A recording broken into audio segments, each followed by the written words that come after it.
Hey everybody, this is Silver Spook, and this is the Silver Spook live video about first political shooter, first political shooters, Wolfenstein, the punk anti-Reich history of games, and the Deathmatch for the global narrative. Yeah. So anyway, so today I just want to shout out to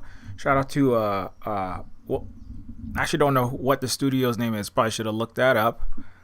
But Wolfenstein, a Wolfenstein show is recently been announced. I think it's a TV show on I forgot what network. I should probably look that up. Let's do that.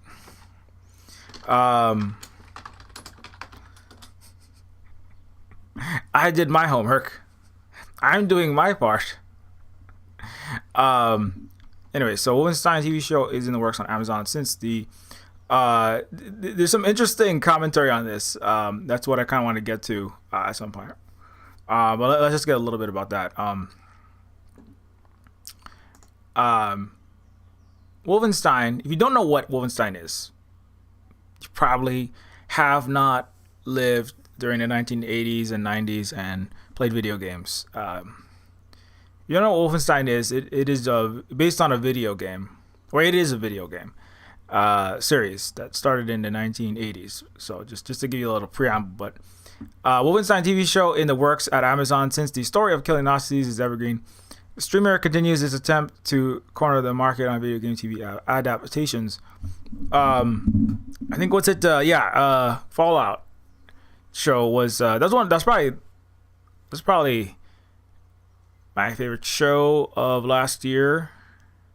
There's a new season coming out at the end of this year, so I hope they make more of that. I hope that they continue to get funding and don't get canceled. Apparently being on Apple, Apple makes like entire Apple still treats TV and film like an art form rather than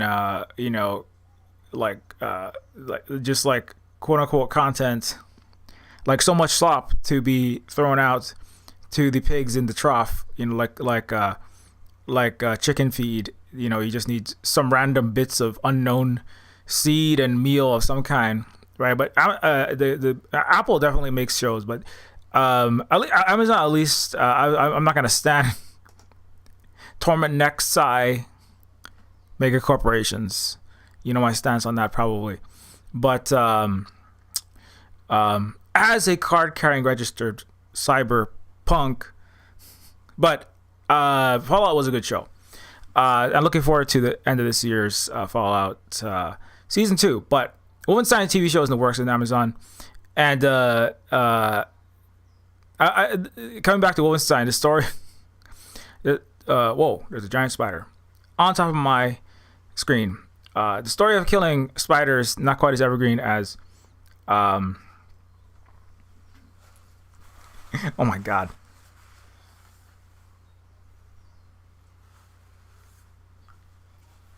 You can live here. You got to treat your spiders with care and, kid gloves and tender like little bits of tissue paper and toilet paper, and just gently shuffle them off. You don't treat Nazis that way though. They can mass be unalived in Wolfenstein 3D, Wolfenstein Shadow of the New Colossus et al. By the Polish anti-fascist Blazkowicz. BJ Blazkowicz. We had a arachnoid interruption. Sorry about that. Variety has reported on Amazon MGM Studios is developing a TV series adapting the Wolfenstein games, and it has a wonderful and true tagline: "The story of killing Nazis is evergreen."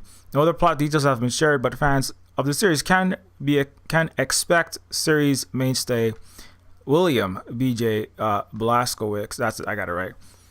To kill plenty of Nazis in the show. The early games were set in World War II, while the machine games titles, starting with 2014's Wolfenstein: The New Order, were set in an alternate history where the Nazis won World War II.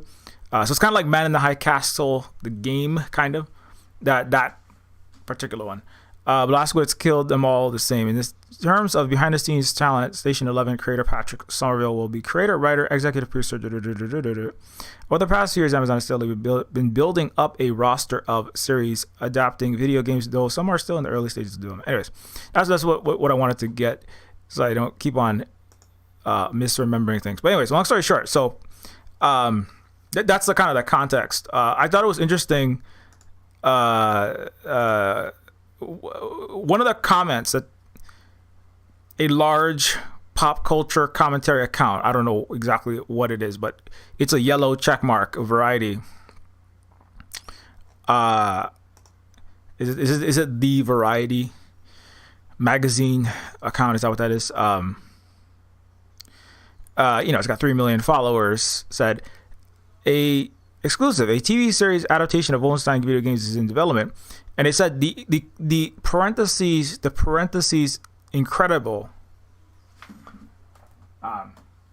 The parentheses incredible, right? So they're like adding that on, right? That's what I found interesting, right? Why is it incredible, right? The incredible tagline for the series states the story of killing Nazis is evergreen. Why is that incredible?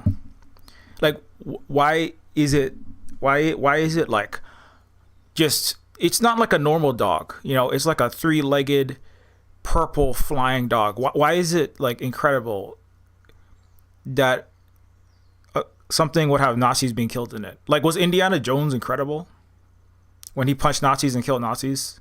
When the whip slanging Raiders of the Lost Ark went and found that Ark with a posse of literal Nazis, and in the most horrifying, 3-year-old brain nightmare-inducing claymation scenes. It's kind of like Hellraiser's body transformation in reverse. When a bunch of claymation Nazis had their bodies melted and their eyeballs rolling out their skull. What was that like incredible? I mean, it was an incredible bit of cinema, but like, was Nazis dying like super?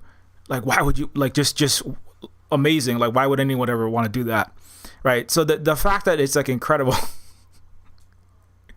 I'm drawing it to the forefront. That you could have just said the official tagline, the official long line, right? But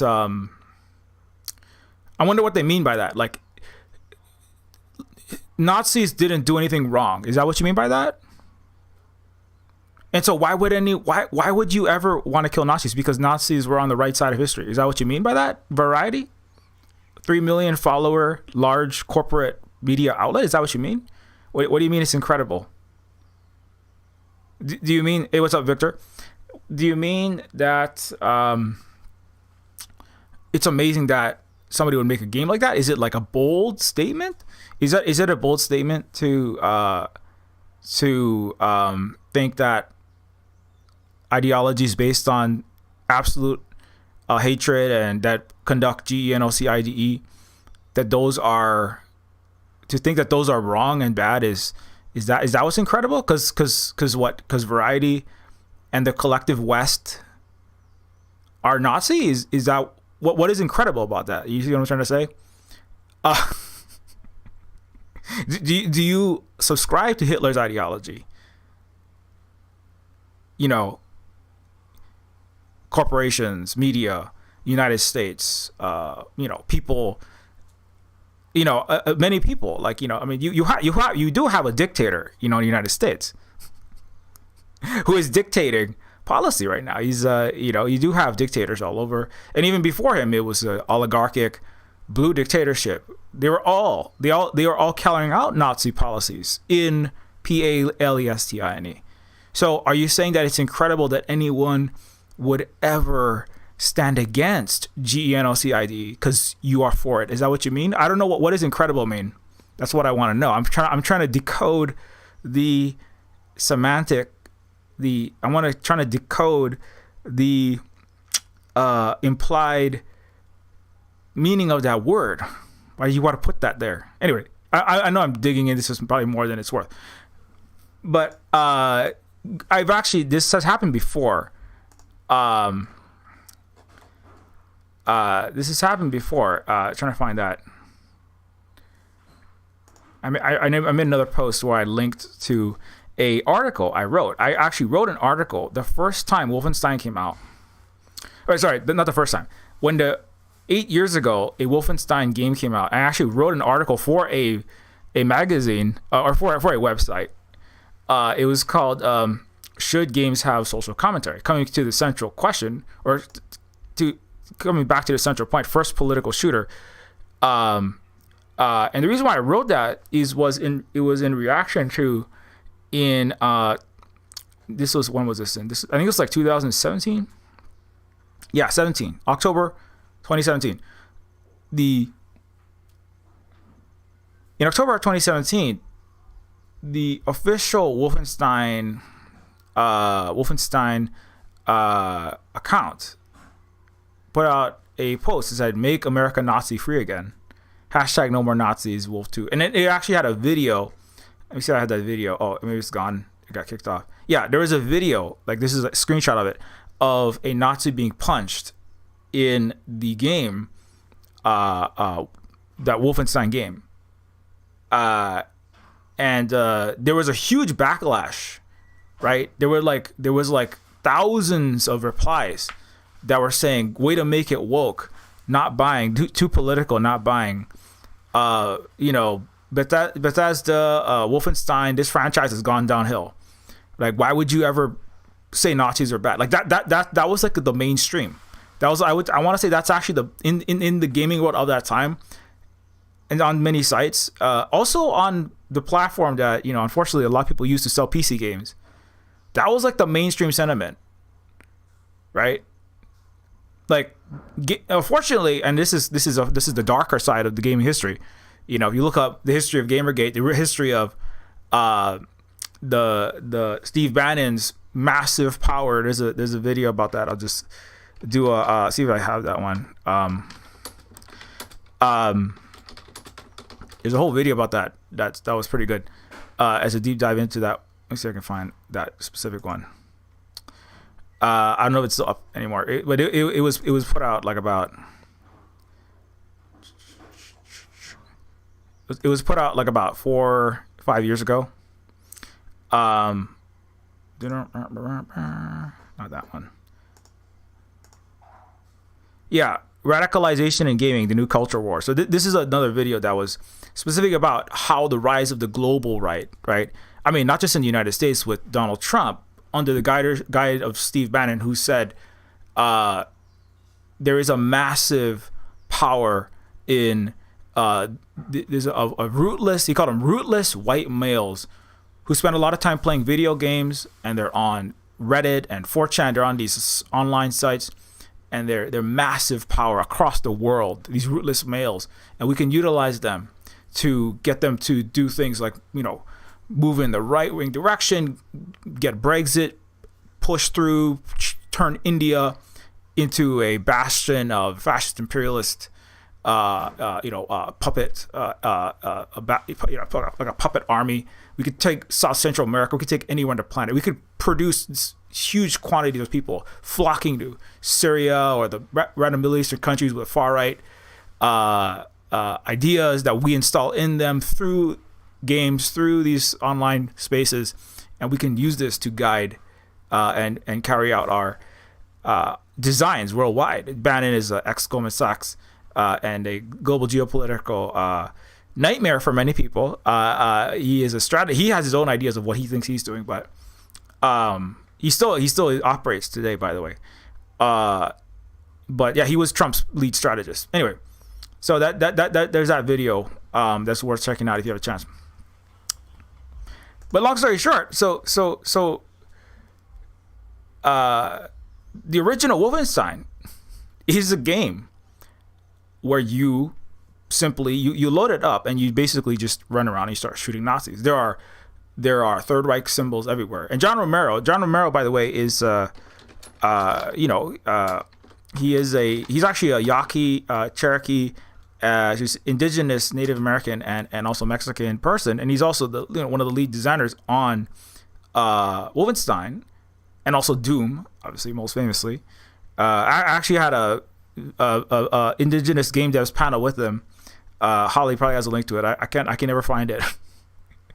He actually knew about a lot of Hawaii. I'm a native Hawaiian myself, and we were talking, speaking of anti-fascism and anti-imperialism, which are interlinked, and the crushing of colonized peoples around the world. And he talked about how when he designed Wolfenstein, he was like, we wanted to make a shooter game. I remember him talking about, we want to make a shooter game, but we want to also if we're going to make a shooter game, I don't want it to be kind of really, really, immoral or, it's going to be kind of realistic, because we want to have some weapons that are semi-realistic. I mean, because there had been Mario. There had been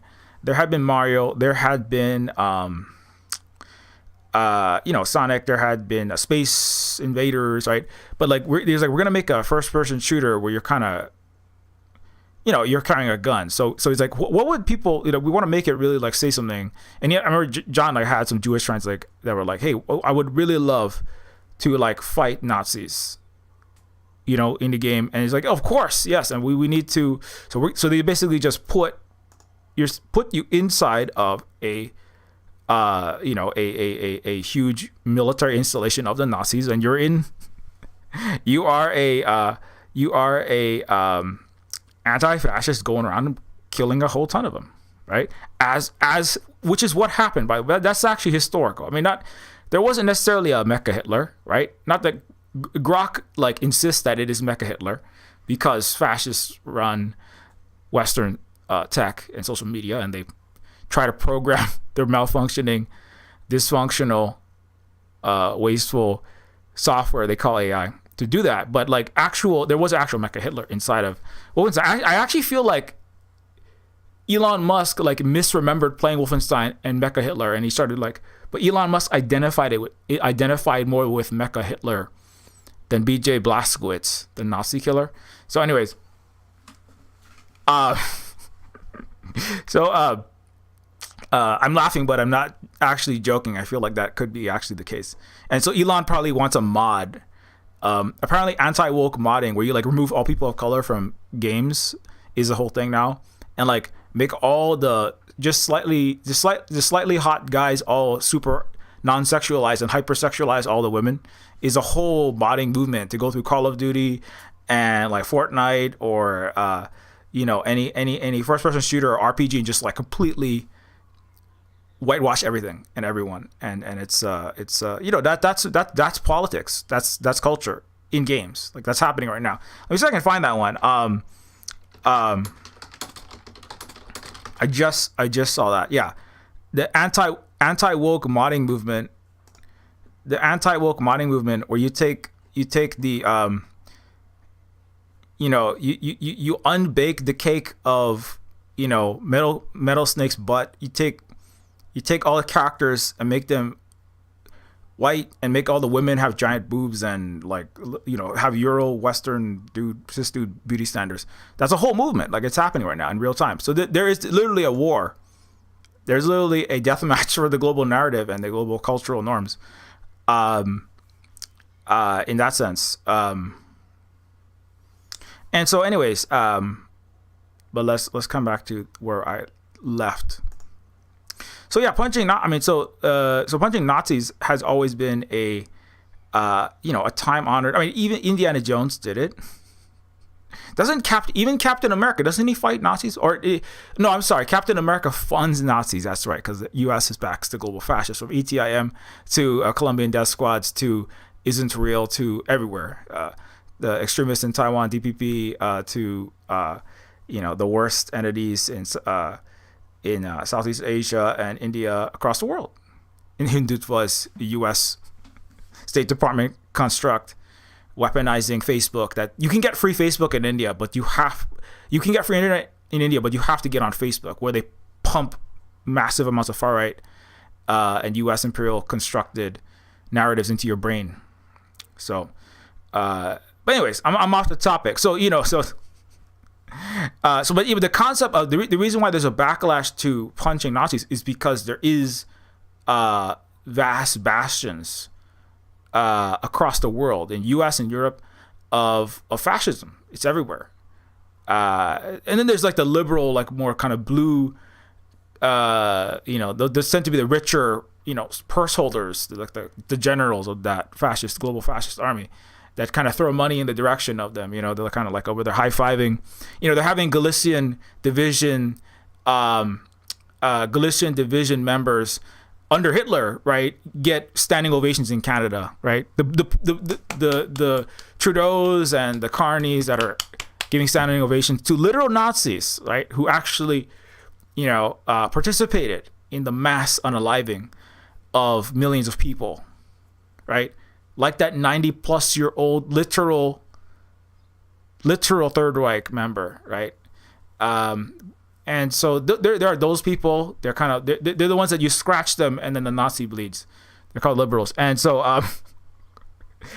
but then there's also like just the straight up, the foot soldiers on the front lines. They usually have less education. They usually have less total money, but they're like usually they're young men seeking some kind of glory in the world, and the imperialist, liberal, fascist, capitalist, neo-colonialists, etc., love to use those people, and they get them through games, because young people, young guys especially, really like first-person shooters. I mean, I fully admit I played a lot of them when I was younger. I'm a non-binary Mahu person, but socialized as male, and you don't have to be a guy to like them, but a lot of young people, and a lot of gamers, right, and a lot of them are young people, and they're impressionable. And also the number one U.S. military recruitment tool worldwide for several years was actually through Twitch. It was through massive online gaming like Call of Duty, Modern Warfare, these massive online games. And then while you were playing these first-person shooters, where you were shooting simulated people in a global imperialist theater the United States is trying to start a war in, like, let's say, the head of Call of Duty has a revolving door job between LA and DC, right? He actually goes to Washington, DC, asks like neocons and neolibs in the Project for a New American Century, Center for New American Security, and these kind of Dr. Strangelove creeps over there, running the world for global imperial capitalism.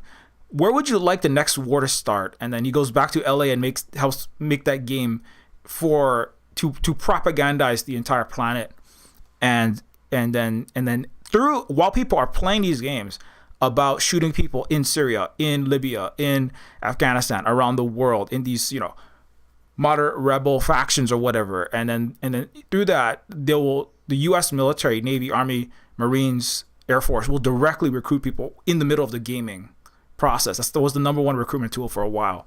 I don't know what it is now, but that's probably part of it. It's part of that. There's also honeypots.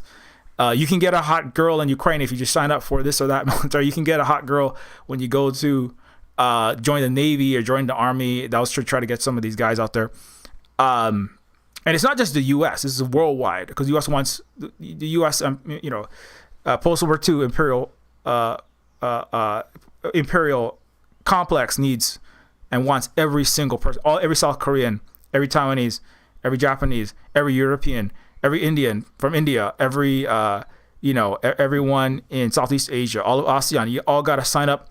Y'all got to go die fighting a war on the side of fascism, just like in World War II, for capital, for empire. It was the communists, by the way, defeated fascism, in case anybody forgets. There was recently a video.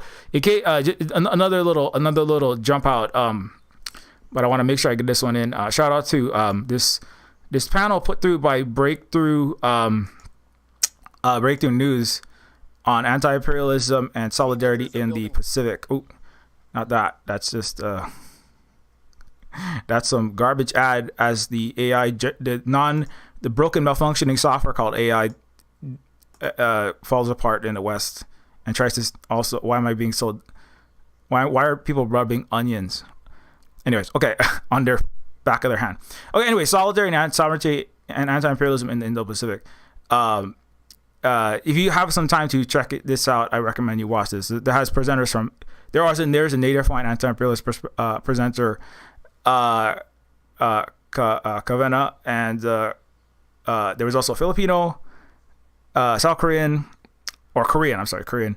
KJ No, and Vijay Prashad is Indian. And Vijay, I'm jumping out to this because 2 points. One of the points in this, KJ No has talked about how like the first battlefield is the soul, the mind, the heart, the soul of every person on the earth. In a global anti-imperial, and imperialism, the foot soldier again is fascism. So when we're talking about fascism, we're talking about that. The World War II itself was an empire and a capitalist fascist aligned struggle against the opposite of that. And the first battle is in the minds of every person. It's in the culture. It's in the heart of, in what people feel is their part, where they are in the world. And I know KJ was like tearing up during this bit. We was talking about like, you know, when you speak English, you've already lost the first battle, or not lost the first battle, but you are already speaking the language of the empire. You're speaking the language of fascism. When you speak the colonizer language, that's the language of power. It's the first privilege. And it's like, and so the loss of the mother tongue is already the one of the first. So we're already on the Death Star. When you're on the Western internet, and when you're speaking a Western language, you are already in the enemy's territory. That's the language they use, the number one language used to propagandize and to push their narratives, right? So even that doesn't mean that like you have to simply like completely unlearn every single language that you know and like undo everything, but you do have to understand that you're in enemy territory. You're in cultural, you're in linguistic, like every domain is a field of battle. History itself is a battlefield in this, you know. And so by extension, culture, right? Culture is a battlefield. Like Goebbels would take out a revolver and shoot you over if you wanted to talk about culture, right? Because it is a battlefield, right?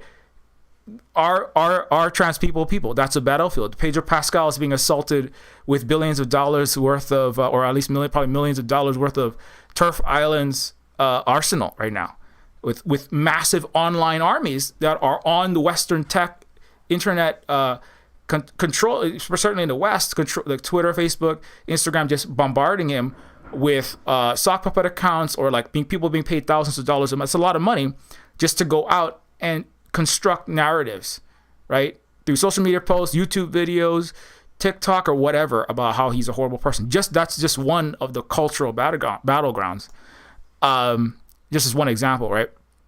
But everything is it's not to say that everything is a war all the time. Not to overdo the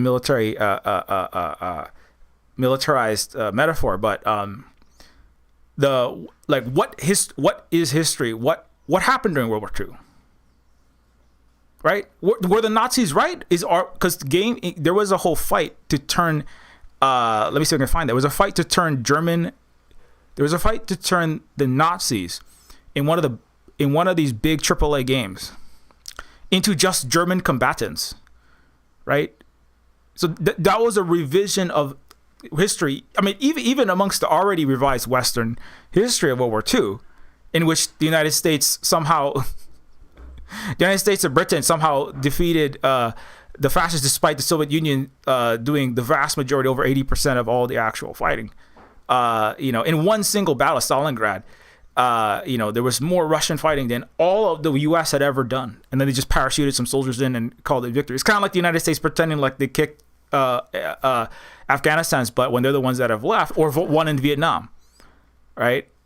Right. So it's an empire. The empire is an empire of lies, not an empire of actual military victories. Although they do cause a lot of death and destruction, right? Just like they're causing in Palestine.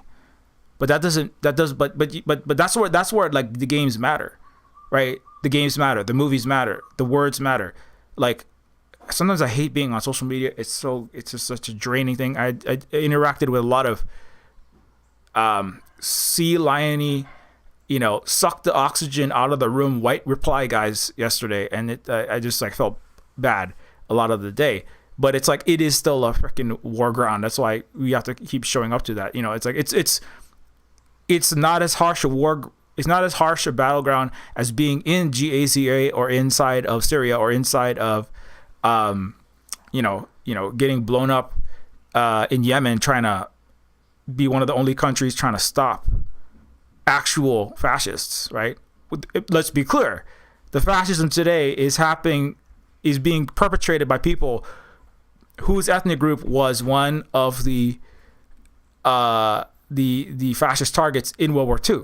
But now they're doing it in the Holocaust too, that we're all watching live stream for 24 months plus. Right? And so that is the front line. And so if you're not on the front, if you're on the the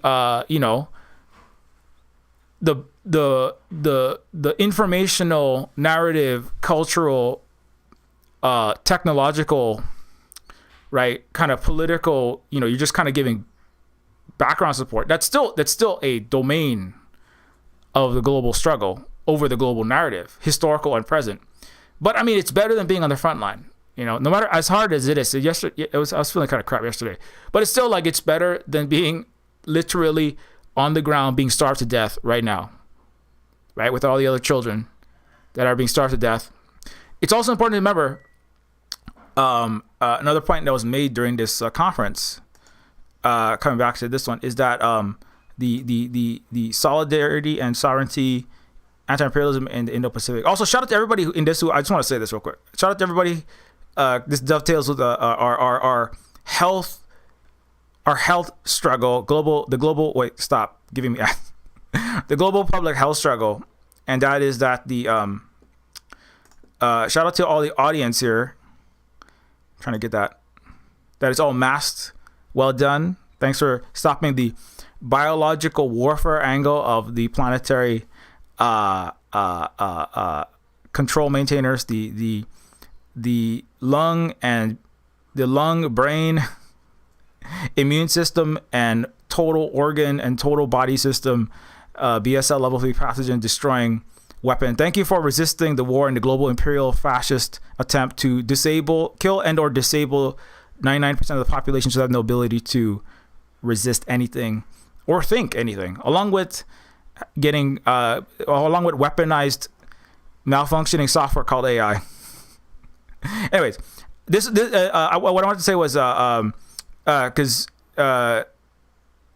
and Vijay Prashad pointed out that he actually recently had gone to Buchenwald. He'd been to Germany at an actual concentration camp site where young men, right, speaking of Wolfenstein, speaking of fascism, he had been to a site where young boys, German boys, in an area where the horses were kept.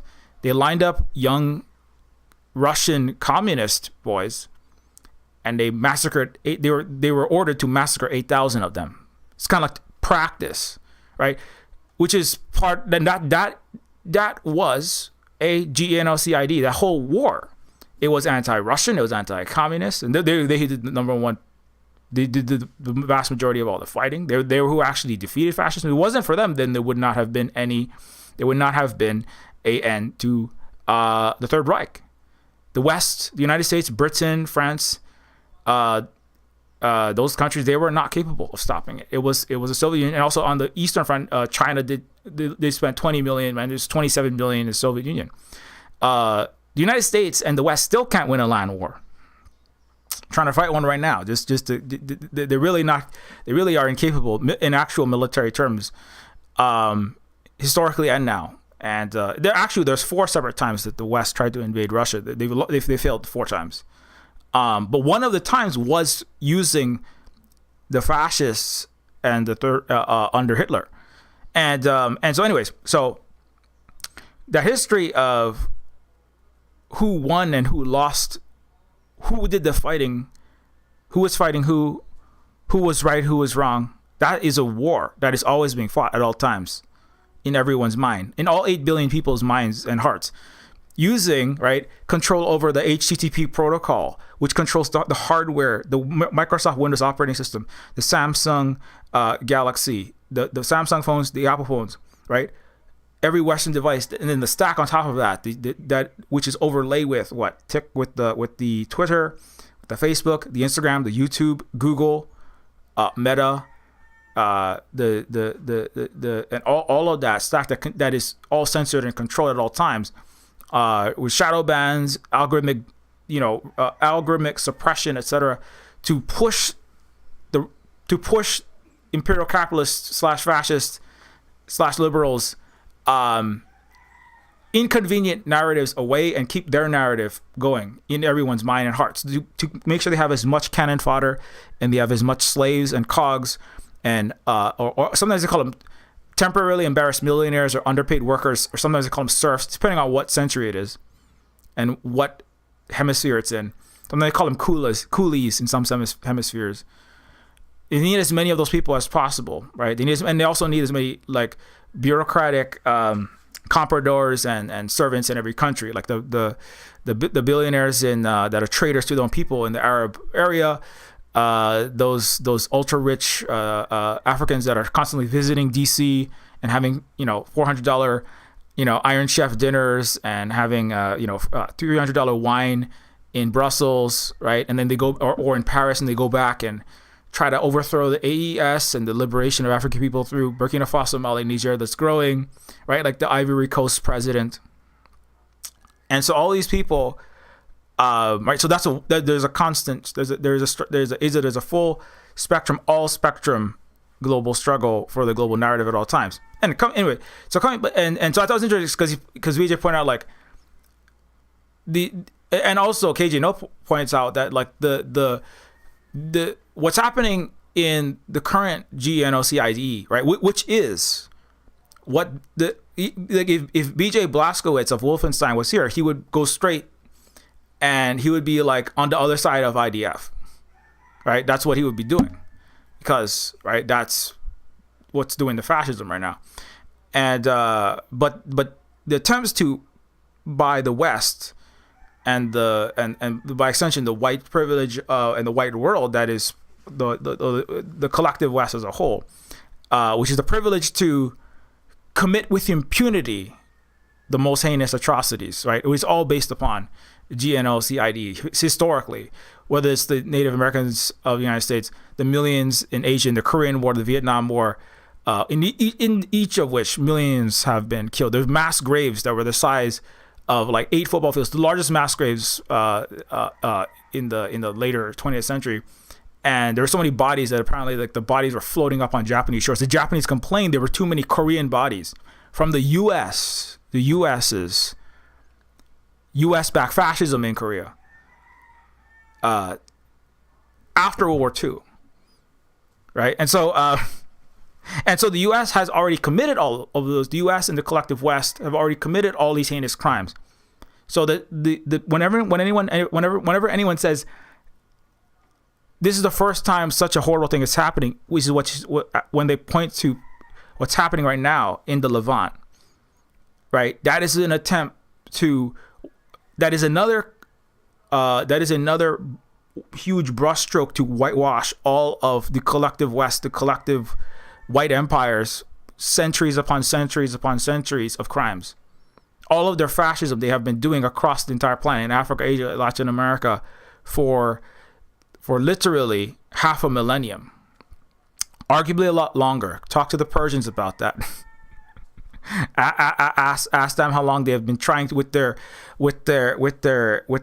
seven slave owning Spartans that would regularly massacre their Afro-Asiatic slaves, the Hellenic Greeks that came across and attempted to bring as slave owning wife mistreating Greeks who had slavery, who had oligarchic capitalistic economic systems, who had debt slavery, and they came to Persia, which had no slavery, which had coexistence of various peoples, not enslaving of people based upon, had many different languages, and they came to Persia and attempted to quote unquote free them. So this has been going on a long time, multiple millennia, right? And they didn't have video games in 200 BC, but if they did, the Persians would have had games where you have to go and take your spear and run it through some gladius wielding Greeks and Romans, because those were the fascists and imperialists of the antiquity era. Anyways, that's going to piss off all of the history nerds who were educated in the Western education system, which is a diseducation conditioning system for the empires that you live in. Ask me how I know, because I went to school in your garbage system. Anyways, so the first political theater, back to Wolfenstein, back to the present. So the games is one within the cultural domain of this struggle, for peace and liberation ultimately, right? Which will require communism, socialism. It will require actual equality, not on paper liberal rebranding of inequality as equality, which is what the post-World War II liberal doctrine, what the so-called UN was supposed to deal with. But there's the game is one of these cultural domains within culture as a whole, right? In which the struggle is happening. But let's get back into Wolfenstein. Back into my article. So what I said was, because and this is just one small little article I wrote. Again, it's 8 years ago. Making Nazis. I'll just read some of it. Make America Nazi-free again is controversial to say in 2017. This is a sad bellwether of where we're at generally. The fact that Bethesda has been reassuring fans that the political appearance of Wolfenstein 2 is all coincidence begs the question: should games have social commentary? What role do games play in culture generally? And so somebody commented after Wolfenstein posted that. They said, "Way to make it political, buddy. I'm not buying your games. Because when Nazis get killed, that's political, and I don't buy political." What you're saying is like, either you're saying, I am a liberal pretending to not be racist and fascist, and I don't like it when we push back against white supremacy. So I'm not going to buy your game because I dream of one day having slaves again, overtly, not just like under the table $3 an hour, or I deport you with ICE, Hispanic slaves, right? I want like full chattel slaves. So is that what you're saying? Is that what you're saying, Rick? Or it's like, I'm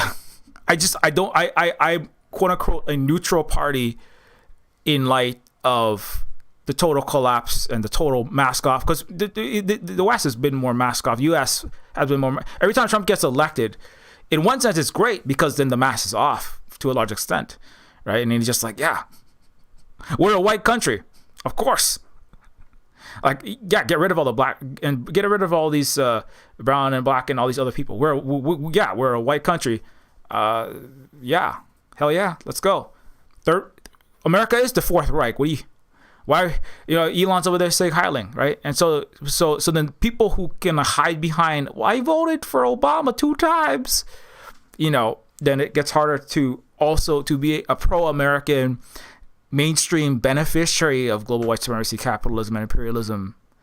And right, and so a lot of times what will happen is people who want to hide, right, and only when they're amongst their conservative family members, they can take the liberal cloak off and they be a bunch of wolves at the dinner table, right?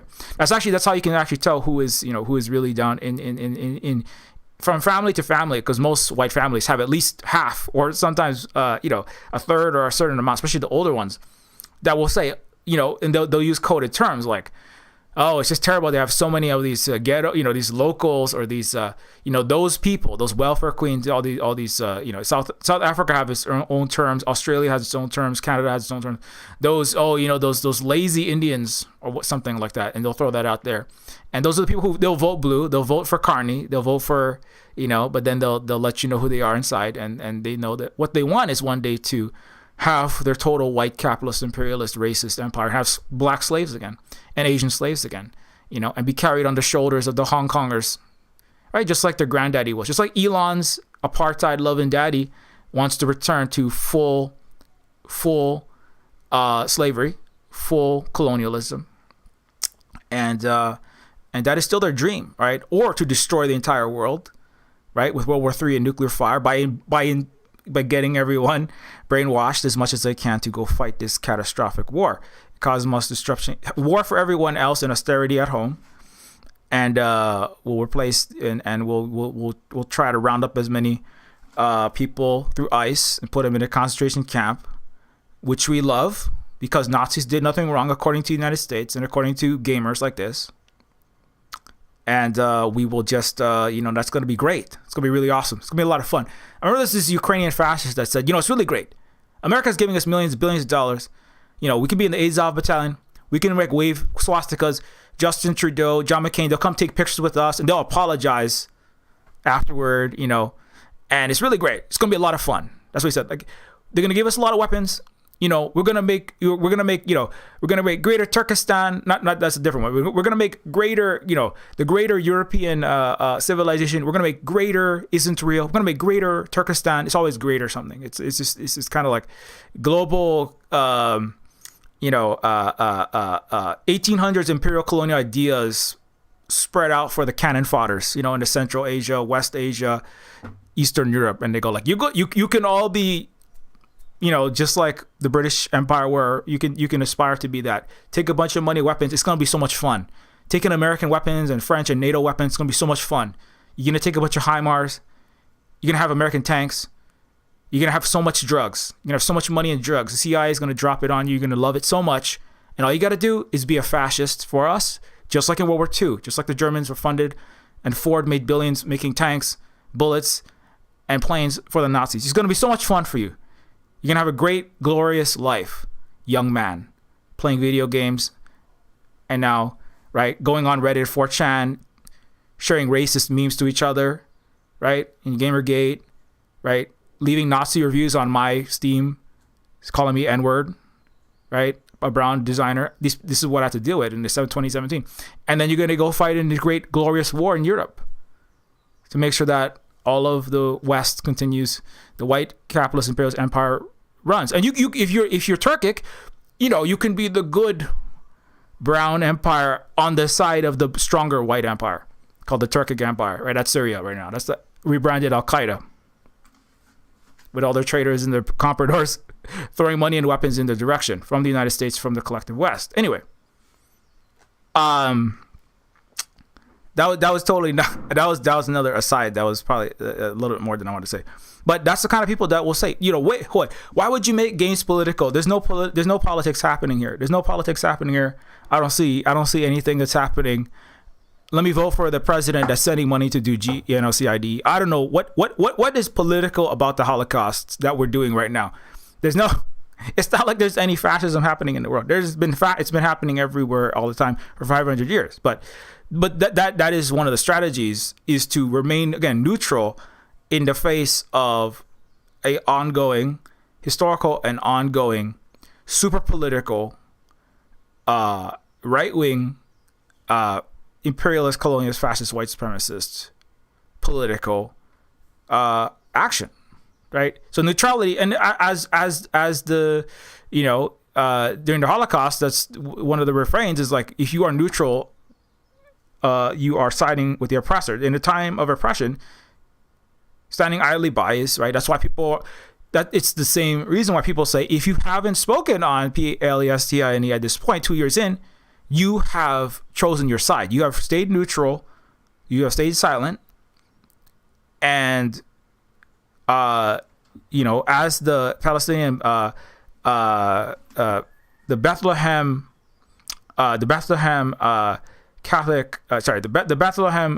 Palestinian Christian leader said, we will not forgive you after, we will not forgive you after the atrocity. You've already taken your side. You've taken your side. Right? Your governments, your leaders, your financial institutions, your religious leaders, your Catholic Church, your Christian Church, you've taken your side, right? You see so many of these pro-Israel flags on the side of churches. In Hawaii, that's where they have a lot of those horrible signs of hate. It's like right in front of churches, right? So you've chosen your side. You've chosen where you are, and so games, by extension, right? If you are neutral in your video games, you're also taking a side. Not to say that every single game has to like constantly just be saying like, the stop the genocide every single second of the game, but like,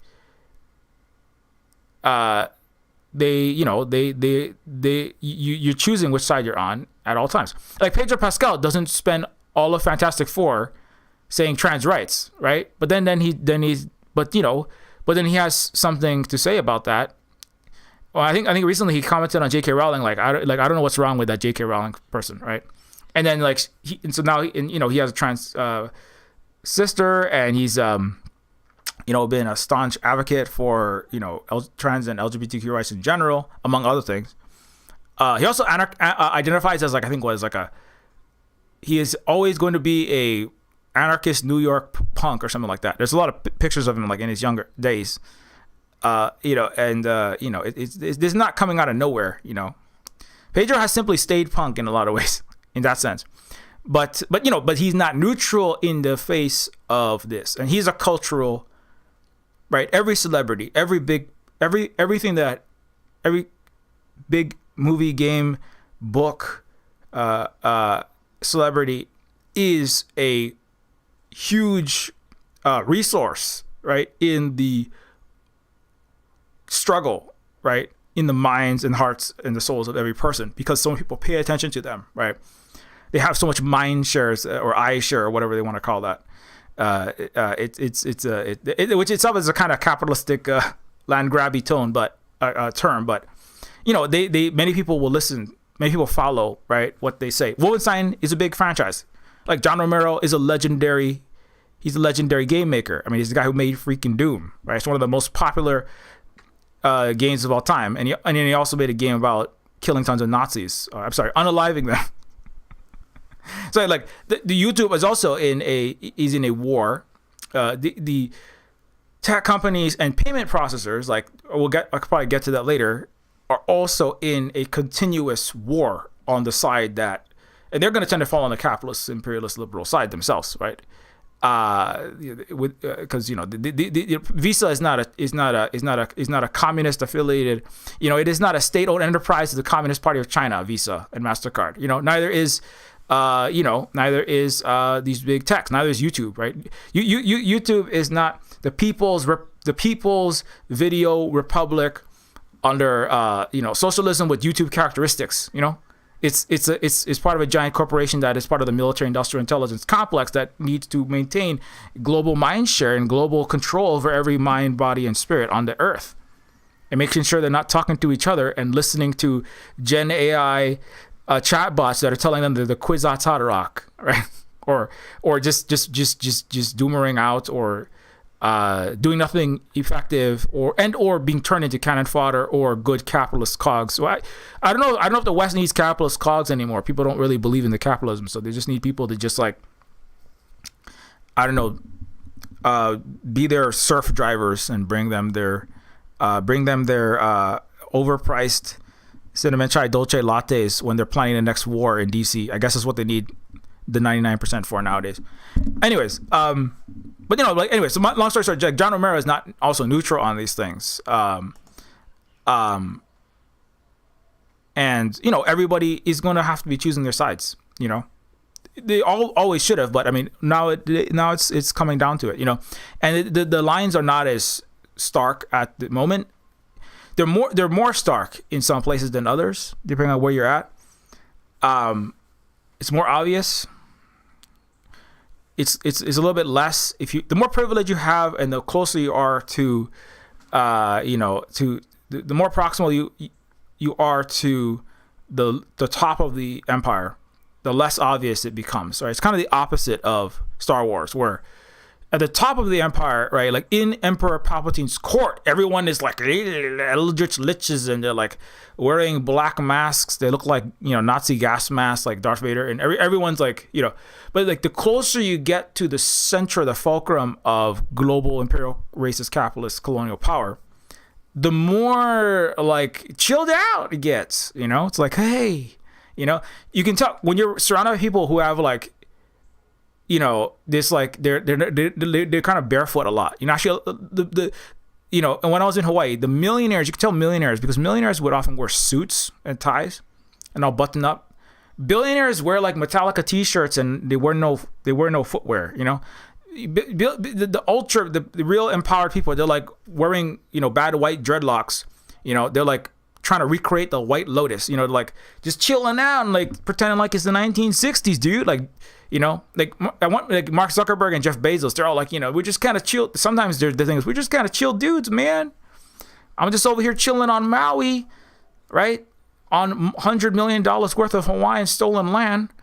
I'm growing Wagyu beef, and I'm feeding them macadamia nuts. It's just totally cool, man. I'm gonna let my hair grow out. I'm just wasting all of the native Hawaiians' water to raise macadamia nuts, using twice as much to feed it to overpriced beef while the Hawaiians are all burning alive in Lahaina. But it's really chill because I'm just a really chill, awesome dude, right? So actually, the closer you get to the worst of the worst, the more relaxed it gets, and it gets a little more, right? They want to feel like they're not evil, Google even had a motto: "Don't be evil." It's hilarious. That's the Orwell doublespeak, if you ever heard any. But it's the opposite of Star Wars, the opposite of Western Hollywood, by design, so that they make you. And then they put a picture of Kim Jong-un, Xi Jinping, and Kwame Ture, and they put a picture of Ibrahim Traore and Gaddafi, and they put a picture of the Ayatollah, or somebody else, or somebody outside, and like, look, you see they're in a military uniform that makes them evil. The people who actually fought the Nazis, they had to wear military. Wearing a military uniform doesn't make you evil,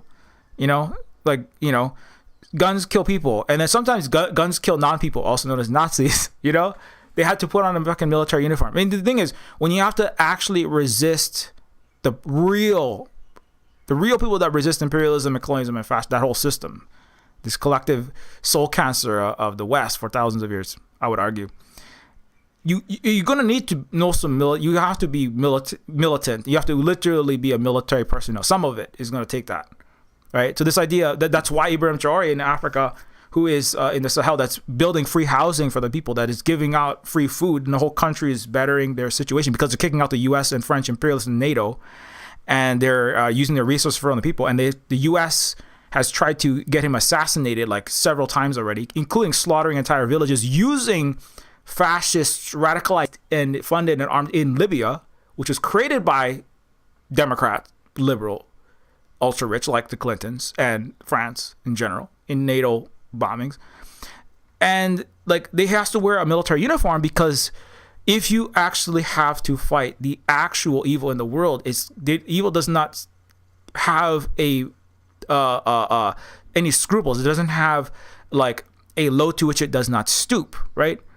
You cannot fight these people only with your words. In the end, right, the collective West will not, the descendants of the people who scoffed at, the good Europeans that killed 27 million Indians like Churchill, they laughed about it, right? They laughed about it.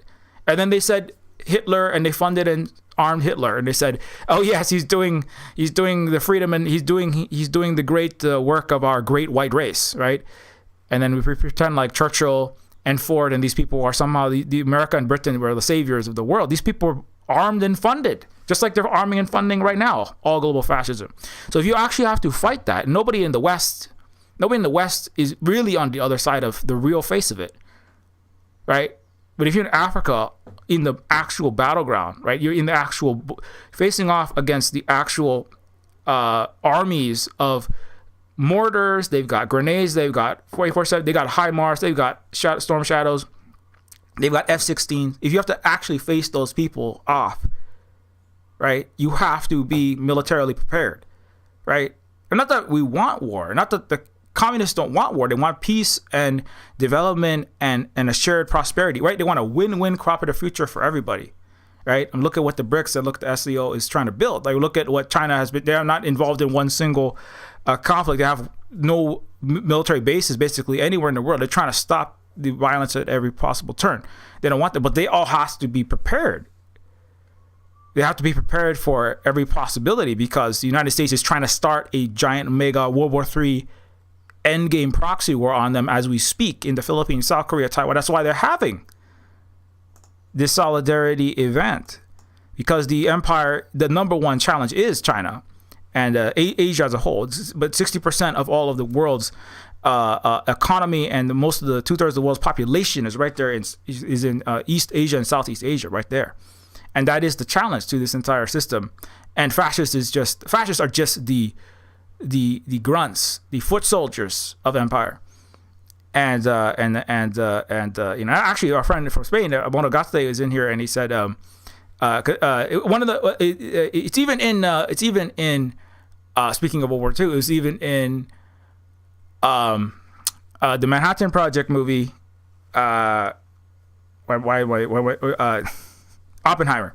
In Oppenheimer, they say Oppenheimer himself was supporting the communists in Spain, and that's part of why he was actually interrogated by the United States later on. Are you, or were you ever a member of the Communist Party, right? But it was it was known to a lot of the people that actually were on the right side of history that the capitalists, the fascists, were aligned, and they were also anti-Semitic. They're anti-Jewish. They were hate groups, and the communists were the ones that were actually fighting them, and that's why people like Oppenheimer supported them, right? Because they wanted to do what was right. A lot of scientists, right, who also are scientists, right, also don't want to start to do science, and you don't want to, scientists that want to find the truth, and the truth is that these are great, horrible evils, and they have to be stopped. And if you really are rational, scientific about it, you understand that there's only communism, not liberalism, not this, whatever the United States Democratic Party is trying to sell right now. I don't know what they're doing right now, right? Trying to sheepdog people with AOC. That's like, oh, we're gonna send more money to do Holocaust, but also we want human rights. Like this is right. This is the liberal post-World War II, mask is just so bad right now. It's just like, it's not even a mask. It's like, it's got like 3 threads left on it. It's like 3 threads and like a droopy, melty Obama face. It's like, the Obama, blackface on the Western white empire is, it's like, it's just melted as the wax Nazis and, Raiders of the Lost Ark in Indiana Jones. You know what I'm saying? Speaking of Nazi punching, these so, but like, so sorry, I gotta come back to this. So the games are a battleground. People should be questioned. Like, why are you,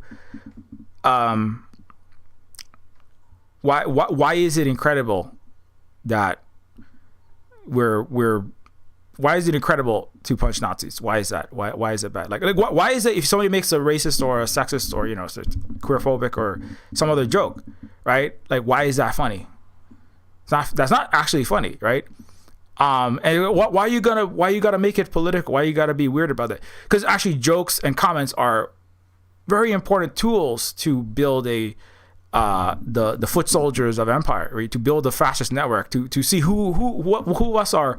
When the shooting pops off, right? You don't want to you don't come out and say, do we all hate black people here? Or like, do we all want to, rule the world under the barrel of our white gun, right? But you come out and you just like drop little hints and go like, are you going to be down when it pops off? Are you ready to make America great? Right? Are you ready to make America great?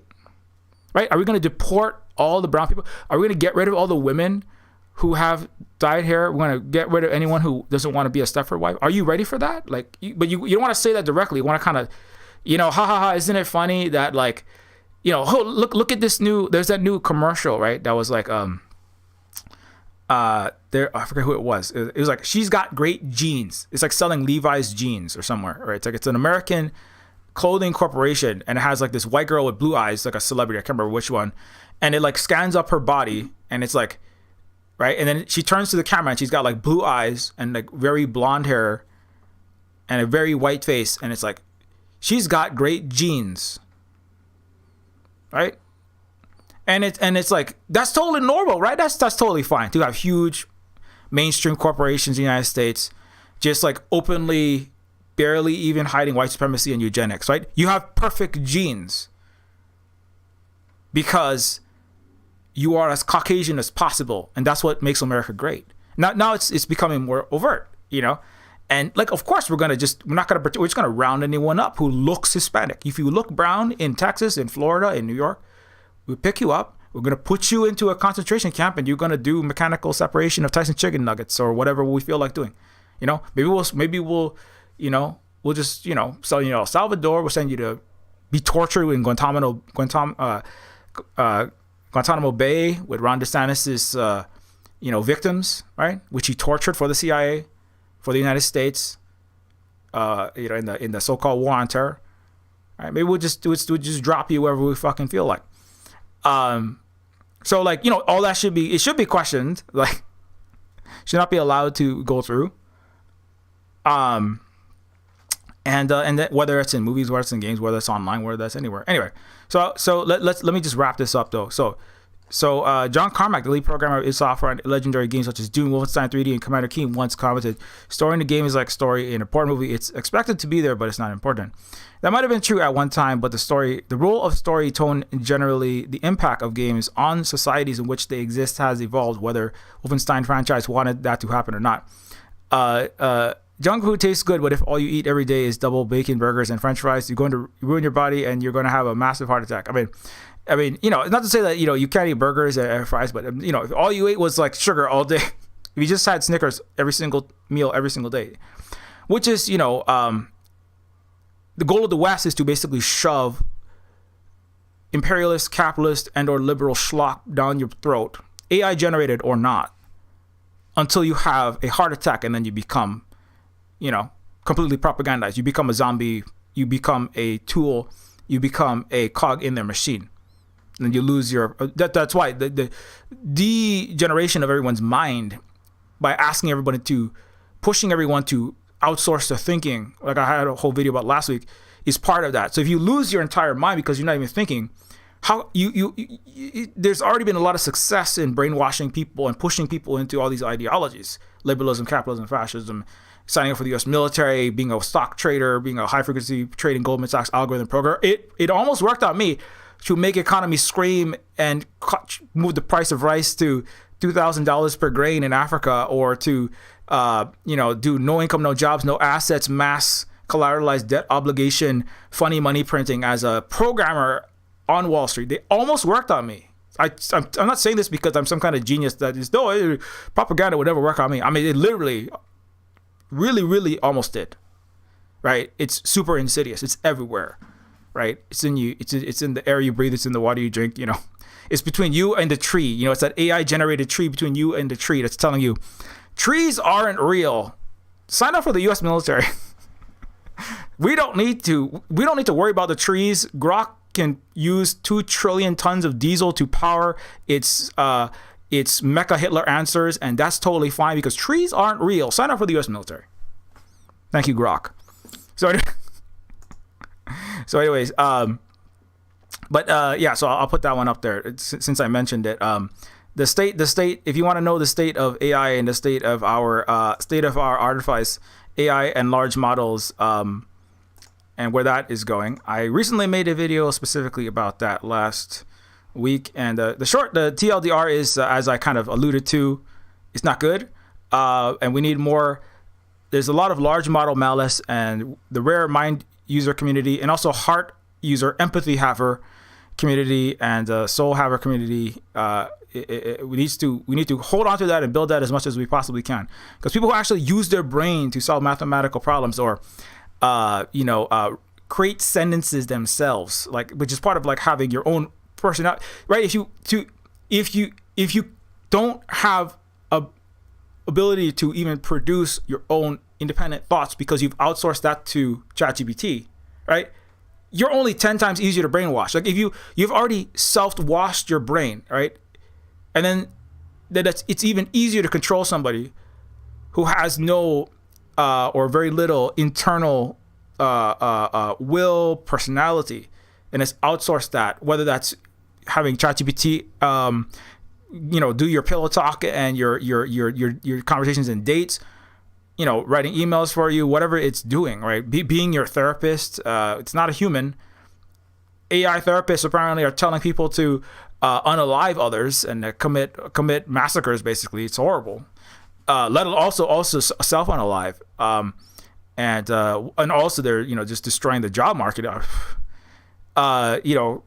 Shout out and rip all those young people graduating college, and there's 9 out of 10 job applications are fake, just to harvest your data, and you're talking to an AI that either doesn't show up, or malfunctions 2 sentences into your job interview that you spent hours preparing for, or claims that your job interview, you were late to your job interview despite being an hour early to it, and cancels it. So anyway, that's not good. But anyway, so what does that have to do with? So all of that is to rot, right? There's also, if you have a massive heart attack because you have massive amounts of microclotting because of getting COVID in your body for the 8th time, that can also cause a massive heart attack, and that's fine. Mass disabling people and mass killing people. The less people on Earth is actually better for the billionaire class at this point, because the more of the masses, the 99% there are, the more likely that they could mount a resistance, right? And the more mentally damaged and bodily damaged you are, the less easy you can go to an event, right? The more institutionalized you become. And if you become institutionalized, you're easier to control. I mean, not to say disabled people are bad, but it's like, ideally, if you get the BSL level 3 pathogen that you spread when you don't mask, many times, your chances of getting long COVID is very high. And at that point, that's part of what the AI was rolled out in 2022, as I talked about on the previous stream. Because of the mass brain fog, the inability to find words because your neurons, right, are omeletifying, you're getting brain damage. And to cover up the Band-Aid over that has been to just roll out this malfunctioning, broken, exploitative, Kenyan enslaving, Texas PLC community polluting thing called so-called Gen AI. And so that is already part. So that's the COVID, the trying not to say it because I don't want this video to be disappeared, but COVID and so-called AI 1-2 punch is actually directly connected, and that's also connected to weakening the minds of the people to make them easier to brainwash and then thereby to control. And that's part of like what I'm trying to like expand this bit that I said, right? So when you use AI, it's like eating junk food for your brain, right? In the same way that if you want to be a successful fighter against fascism, right? Like BJ Blazkowicz and Wolfenstein, you have to train. Like you can't be going, I'm not saying that you have to be like super fit, like one of those weird Jimbo eugenicists who actually don't do a lot of fighting on the front lines when it comes to protecting people from ICE, as many actual left folks have pointed out. But like trying to preserve as much as your health and your body as possible is a good idea. But and also like what informational and narrative and game and movie material is entering your mind, entering your eyeballs and your ears, right? That also matters, right? It also matters. That's why when you're in the West, when you speak English, you're already over halfway into the empire. You're already like in it. That is their language, right? You're speaking their lexicon, right? Every word in English is covered in the blood of billions of people. Like, what does civilization mean? Civilization, it's like a nonsense word because the civilized, it's just one example, right? That's where language, even though Chomsky talked about this, the language is weaponized. Civilized countries, if civilization is supposed to mean non-barbaric countries, peoples, right, societies, barbaric includes what? Committing genocide, human rights violations, atrocities, right? But the civilized countries under the UN Charter are described as France, Britain, United States, Canada, these Western countries. Those are the number one countries that committed historically and ongoing the most anti-civilized acts of all time, right? So it's a nonsense word. And so you're already like on a bad footing. Like if you speak Chinese indigenously, you speak, another language, if you speak your own language, that's part of why the Chinese is ahead of India. Because a lot of their culture and their language and their minds have already been warped, and they also have pre-existing problems. But that's actually one of the important things is that there's a whole barrier between the imperial mind control mechanism, right? Whether that's the big tech, social media, news media, VOA, the RFA, Radio Free Asia, USAID, NED, all of these attempts to get into their mind and control. But there's so much of the media and the information and the text and the words and thereby the narrative that they consume there is not in English. And they have trouble finding. The CIA keeps on losing all of its spies trying to overthrow a communist party, the world's largest communist party, and try to destroy BRICS. Recently, the CIA reported that they got like basically every single U.S. intelligence agent, like every single James Bond, every single Mission Impossible, every single Tom Clancy protagonist, right? Every single CIA agent was killed, or caught, captured, imprisoned, and or killed in China in the last 10 years. Anyways, but that's because they don't consume crap, into their mind, right? And it's not it, but like that's part of it, right? So so that's why we have to like be really always on guard. Like we just watched Ironheart, that movie. Speaking of cultural, right? Sorry, it's a TV show, Ironheart, Marvel's Ironheart, and everybody's like, "What is wrong? Something is really creepy about this. Why does it feel so?" It just, something is very off about it, right? And I was like, you know what it is. Holly and I talk about it, and it is like some of the Marvel, a lot of it, I would say, is that there's this worship of billionaire, capitalist, military industrial complex affiliated people like Tony Stark, but like by black people, and it's almost it has kind of this Kim's Convenience vibe to it. But that's part of the propaganda. Like it's in movies. Right? I spent 2 years just going over every single movie and TV show and game ever created almost, and just like talking about all of the weaponization and the propaganda within every single one of them, right? And so long story short is we speak English. That's you're half stormtrooper. Once you speak English or French or Spanish, you're in the language of the empire, right? The Filipinos were colonized for 300 years, by the Spanish, and then the U.S. imperialism is there now, and we just have to do our best as those that are smashing the gears and the cogs and the pistons of the Death Star in which we reside. That's what we have to realize is our positionality.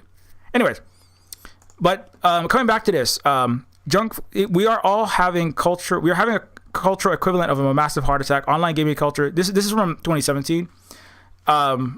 It's not. It's hard to say what is online gaming culture. Part of it is a lot of online gaming is not even done by. It's mostly not Western now. It's been really shifted. Most of the gaming is done by the global majority now, actually. Like Neja 2 cinematically has outsold every animation, every Western animation by extension, right? It's going to be might be the best selling movie of this year, 2.2 billion.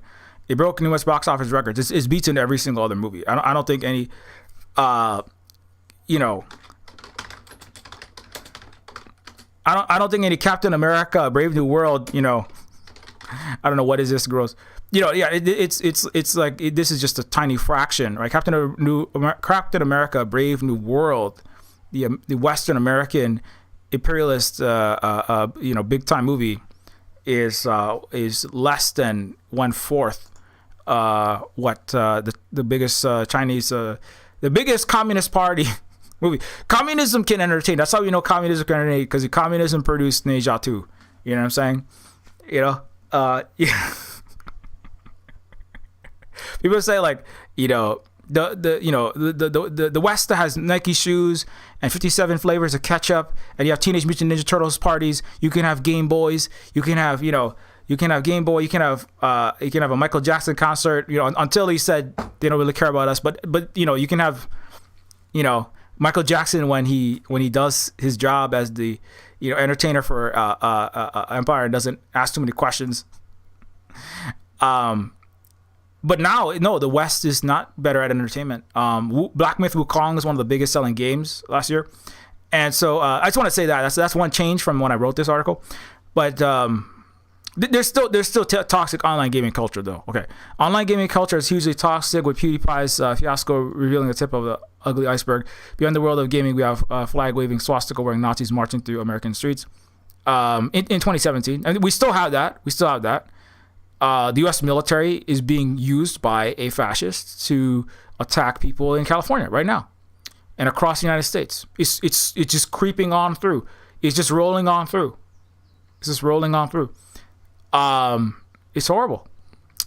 Half the country lives in poverty. Several dozen cities have poison for drinking water. None of this has improved since 8 years ago when I wrote this article. The infrastructure is worse.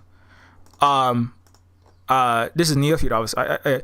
Signing up is risky but violently. I recently, this is back when I released Neofeud. I released a dystopian point-and-click adventure game called Neofeud that deals directly with racism, classism, and skyrocketing inequality through the lens of science fiction. It was designed to be a compelling, engaging 15-plus hour experience on its own, but as a person of color who grew up in a ghetto, then worked as a teacher/social worker with homeless children and immigrants for years, I definitely had a message to communicate. Cyberpunk dystopia is already here. It is just the society is good at hiding the dystopic parts. The degree and breadth of that dystopia will spread if nothing is done. I just want to say I feel very vindicated by that statement today. I feel like the degree of the dystopia, since how do you feel about that? Has your life gotten better? Has the cost of living improved for you as an American in the last, or Westerner in the last 8 years?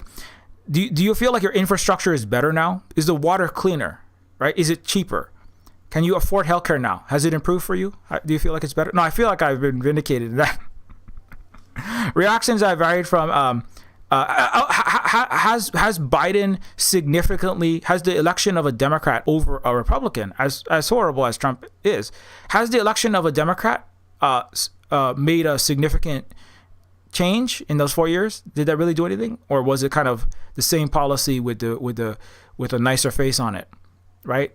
Including funding of ICE, which went up under Biden, including deportation, which was greater under Obama and Biden than under Trump, including expansion of imperialism worldwide, wars worldwide, including funding of police, right? Including racist policies, racist policing, including cost of living, right? Including billionaire income and billionaire wealth compared to the rest. Did that improve? And this is why, like as was said, right? It's not. Liberals and Democrats will never stop fascism and never stop the capitalist system. They're a part of that system. It will never stop the inequality, racial, economic.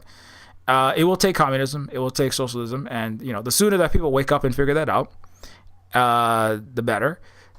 It's taking a little bit too long. But, it is what it is.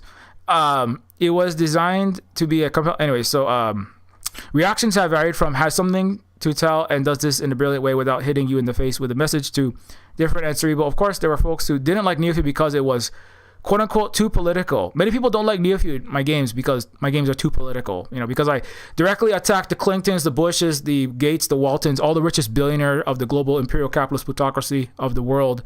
I directly assault them all. I attack the United States. The police are all horrible, killing innocent people, stealing children.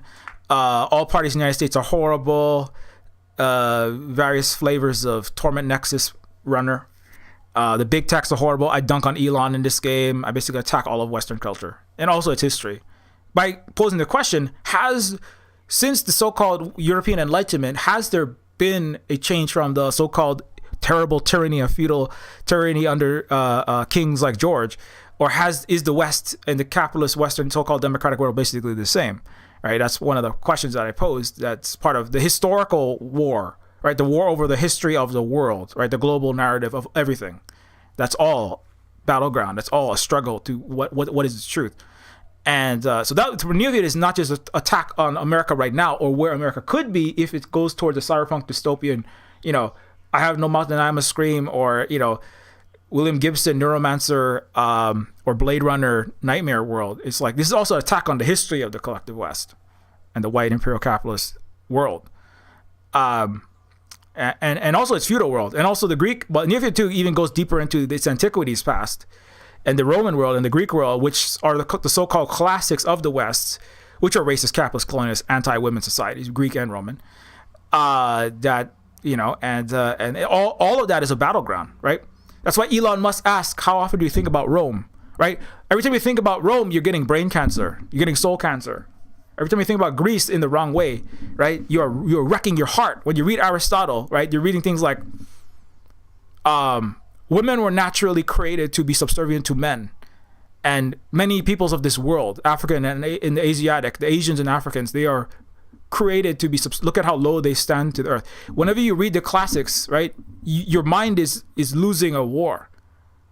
right? Your soul is losing a war. You're being turned into one of them, right? Your soul is under siege when you read Plato, right? When you read the classics. Unless you are reading them in a certain critical lens with a group of people that understand that you're reading stormtrooper shit with antiquities characteristics, and so that's also another fact that people have to, like, history is always political. Science is political. There's a YouTube channel called Dr. Fatima that just talks about the politics of scientists. Speaking of World War II, shout out to Dr. Fatima's video on several of them. She's actually a Libyan scientist that is no longer an astronomer due to the imperial colonial characteristics of the U.S. and collective West's astronomy in Hawaii as part of imperial oppression. Shout out, so thanks for that, as Native Wine. I appreciate that video.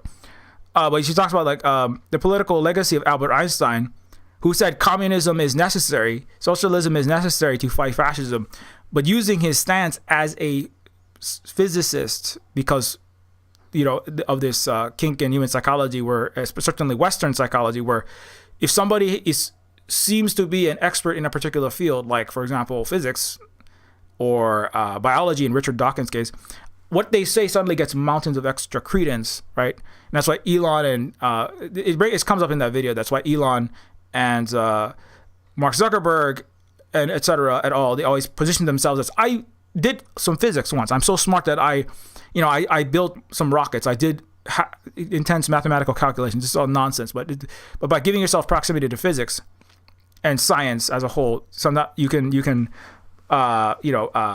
pronounce yourself, or you can get people to listen to your words more closely than they should. It's not really fair. It's not really good. But if people are going to listen, right, it's again like the platform. It's kind of like the John Romero. I was talking about John Romero or Pedro Pascal, because they have large mind share. They have large visibility, and many people open their ears when they talk. Right? They have to be on the right side. Right?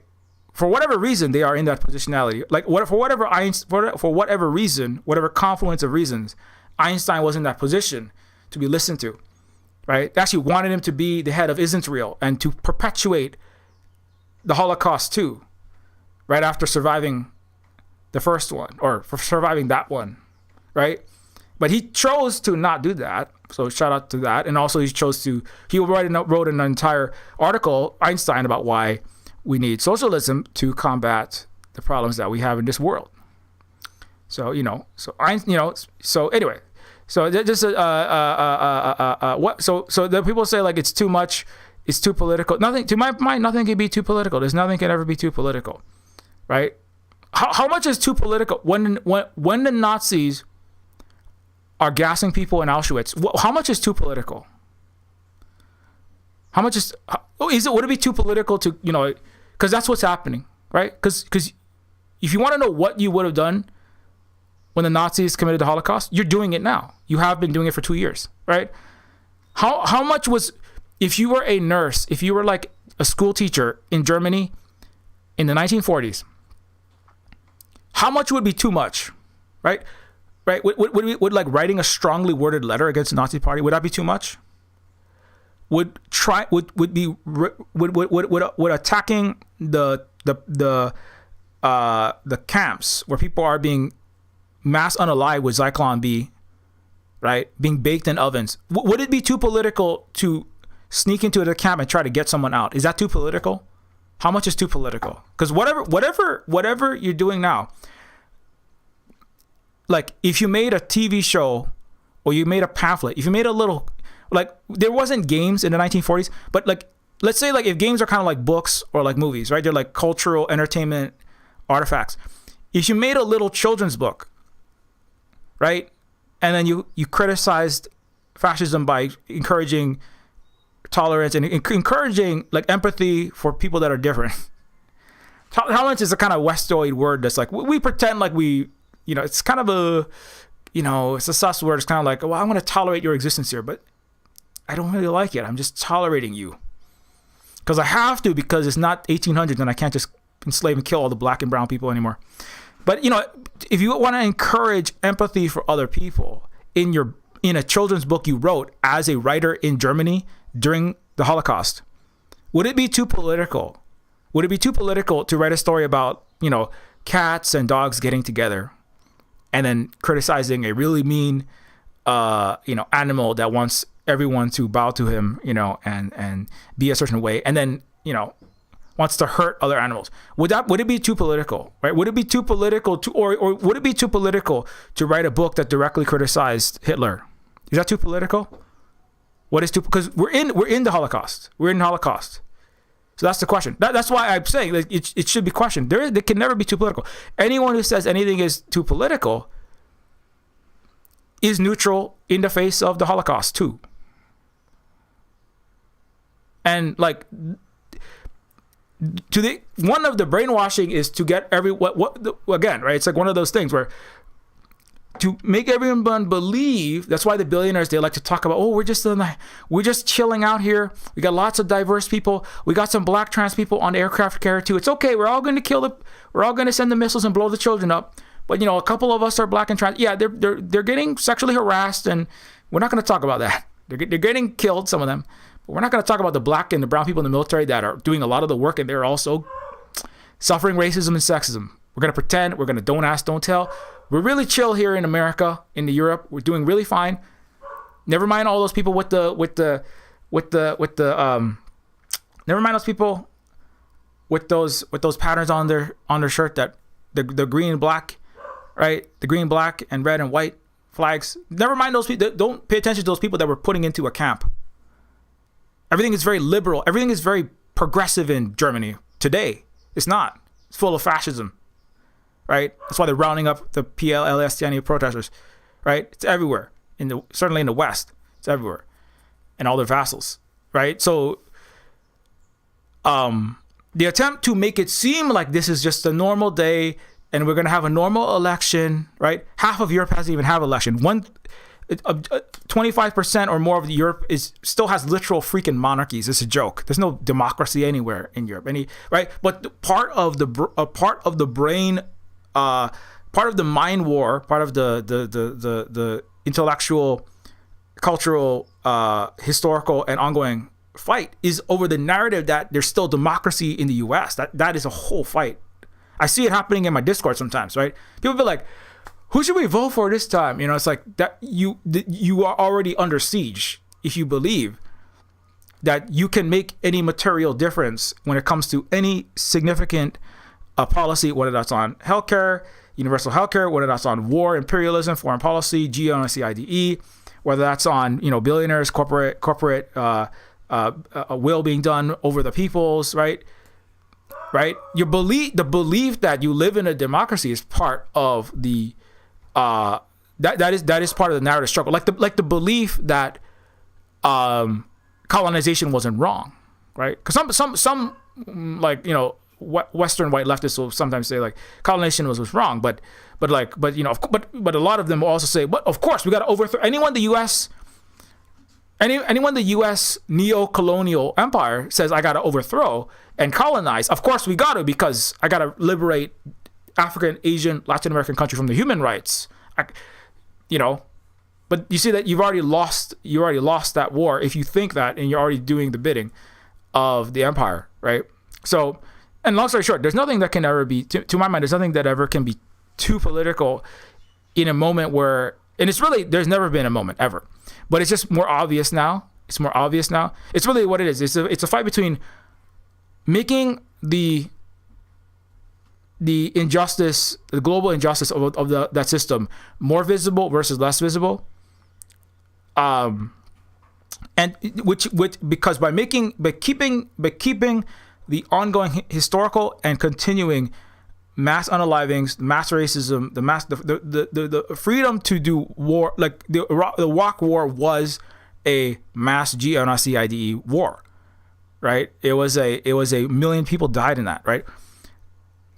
It continued. There were wars in all over Europe and also in the Middle East under Clinton, and they continued under Bush, and Obama continued. He did Libya.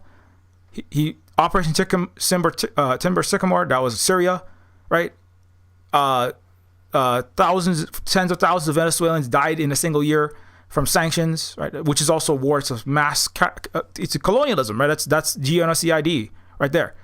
500,000 under Clinton and Madeleine Albright in Iraq, and she said this is the price of human rights and freedom being brought to the world under a Democrat, right? So the part of the narrative, part of the struggle in the minds of everyone that I'm talking about is also this idea that things are normal and nothing is and everything is fine under the sun. We just have to make sure we elect a Democrat because that erases, right? That keeps invisible the actual empire, which is committing the worst human rights.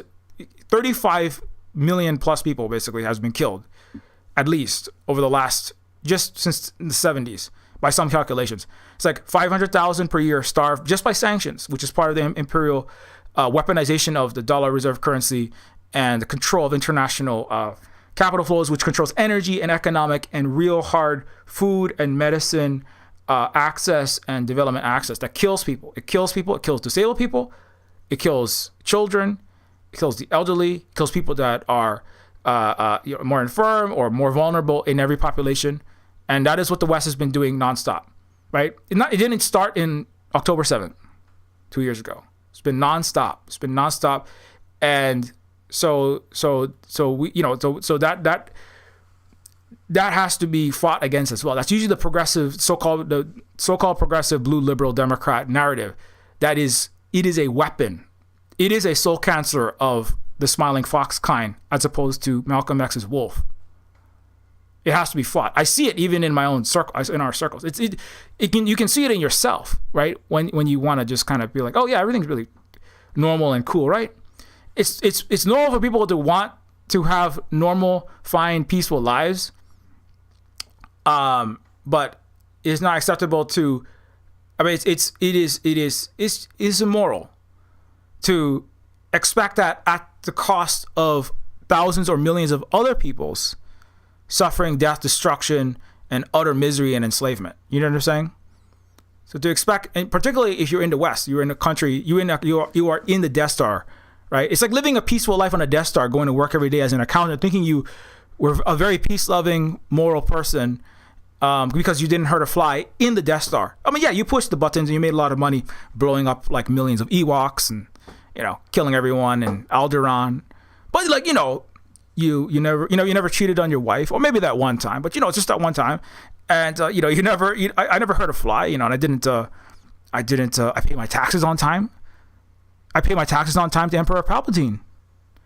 I'm a very upstanding moral person. I can't be expected to care or know anything.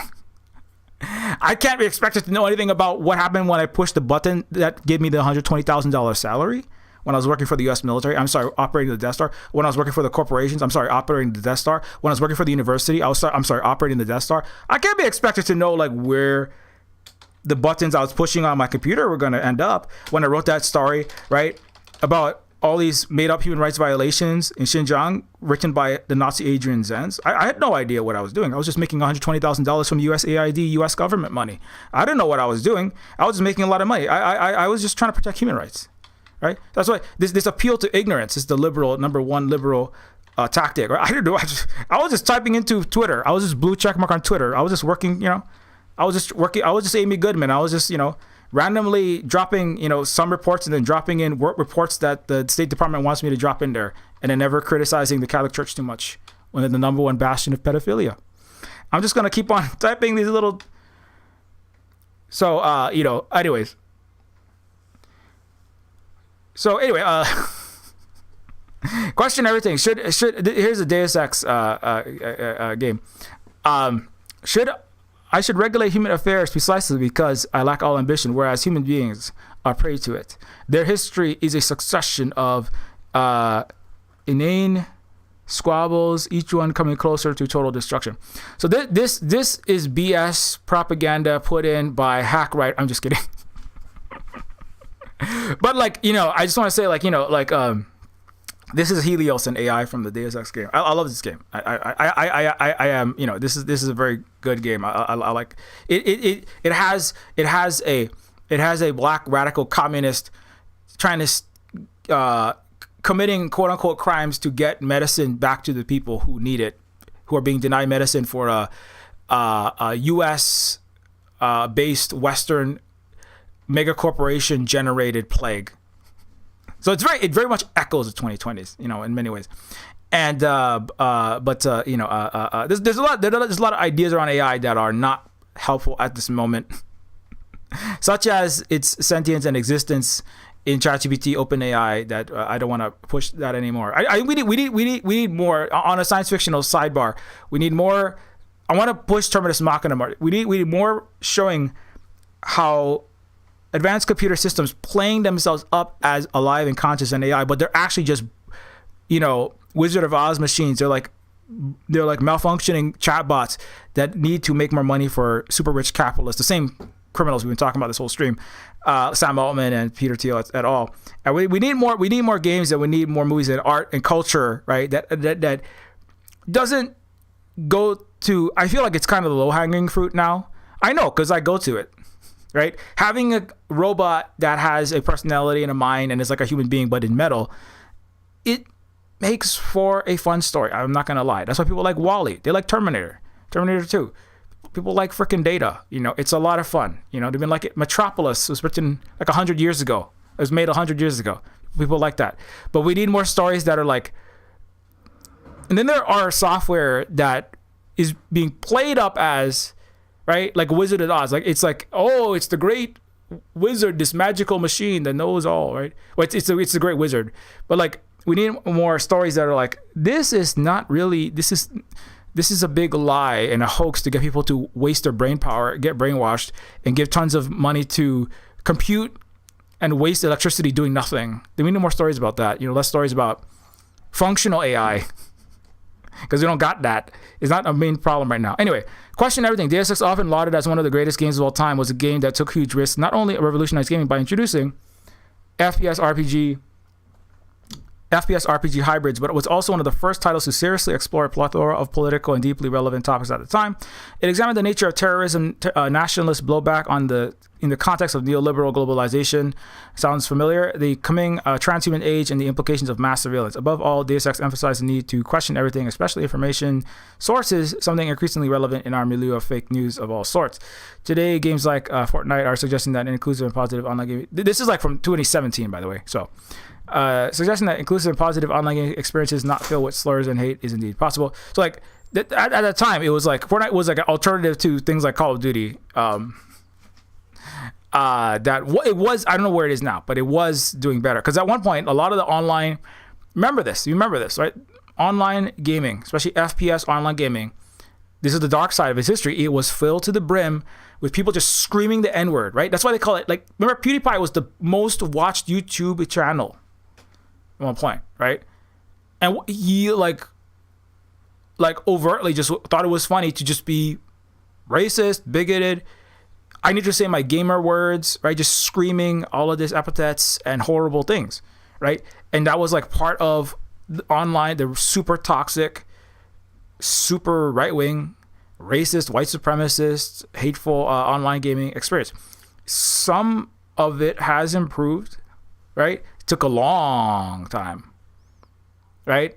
When the capitalists that used fascism, they love it. The more of that, the better. But when they decided, it was going to get a little less profitable at a certain point when there's enough pushback, then it started to move in another direction, right?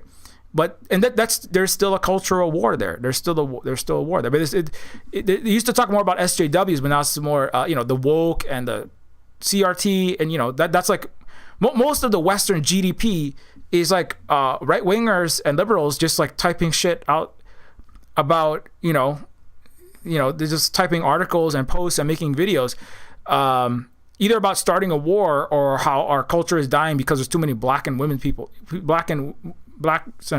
and immigrants, right? That's like most of the GDP is people being paid, right, 6-figure salaries to sit around and create that crap. The racist, capitalist, imperialist, world-killing crap. Or their brains broke, and so they sit at a computer and they have ChatGPT generate the crap they would have put out there before their neurons all turned into an omelet. Similarly, I applaud Bethesda for doubling down on the anti-Nazi stance and marketing campaign, even if it's just marketing, because the political stance is always a risk. But the only thing necessary for the triumph of evil is for good people to do nothing. I mean, like, if the communists in Russia and China, in particular, did not, if they, not America and Britain and France, they funded the Nazis. They didn't do anything significantly.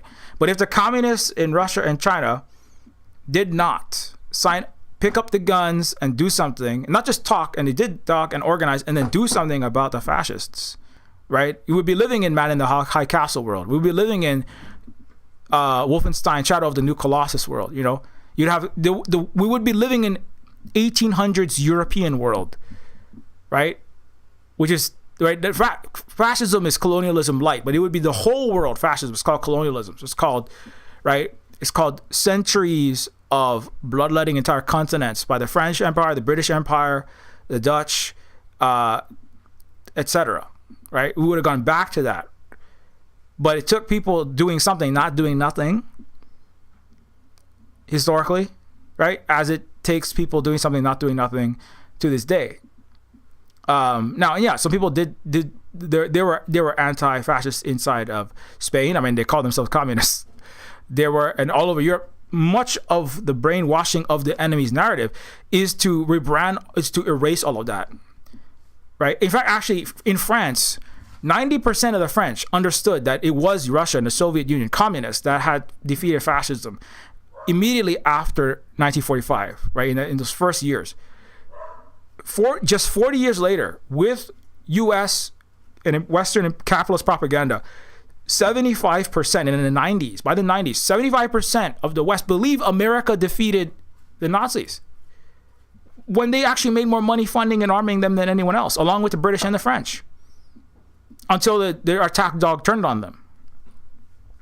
And then they begged Russia for help, right? At one point, then Churchill, after killing 27, after being a racist Nazi, horrible leader, laughing about the deaths of 27 million Indians, when he was asked about Palestine, Churchill, he said, "I do not apologize for a mightier white race conquering the black race, so the great Europeans crushing and replacing these lesser Native Americans. I do not apologize for genocide. I do not apologize for what is happening in Israel. I don't apologize for any of that." That's what Churchill directly said that. And then he begged communist Russia for help when his own fascists, when Churchill and Ford and Truman's own fascists turned on them, they begged the communists for help, which is what the liberals will be doing soon.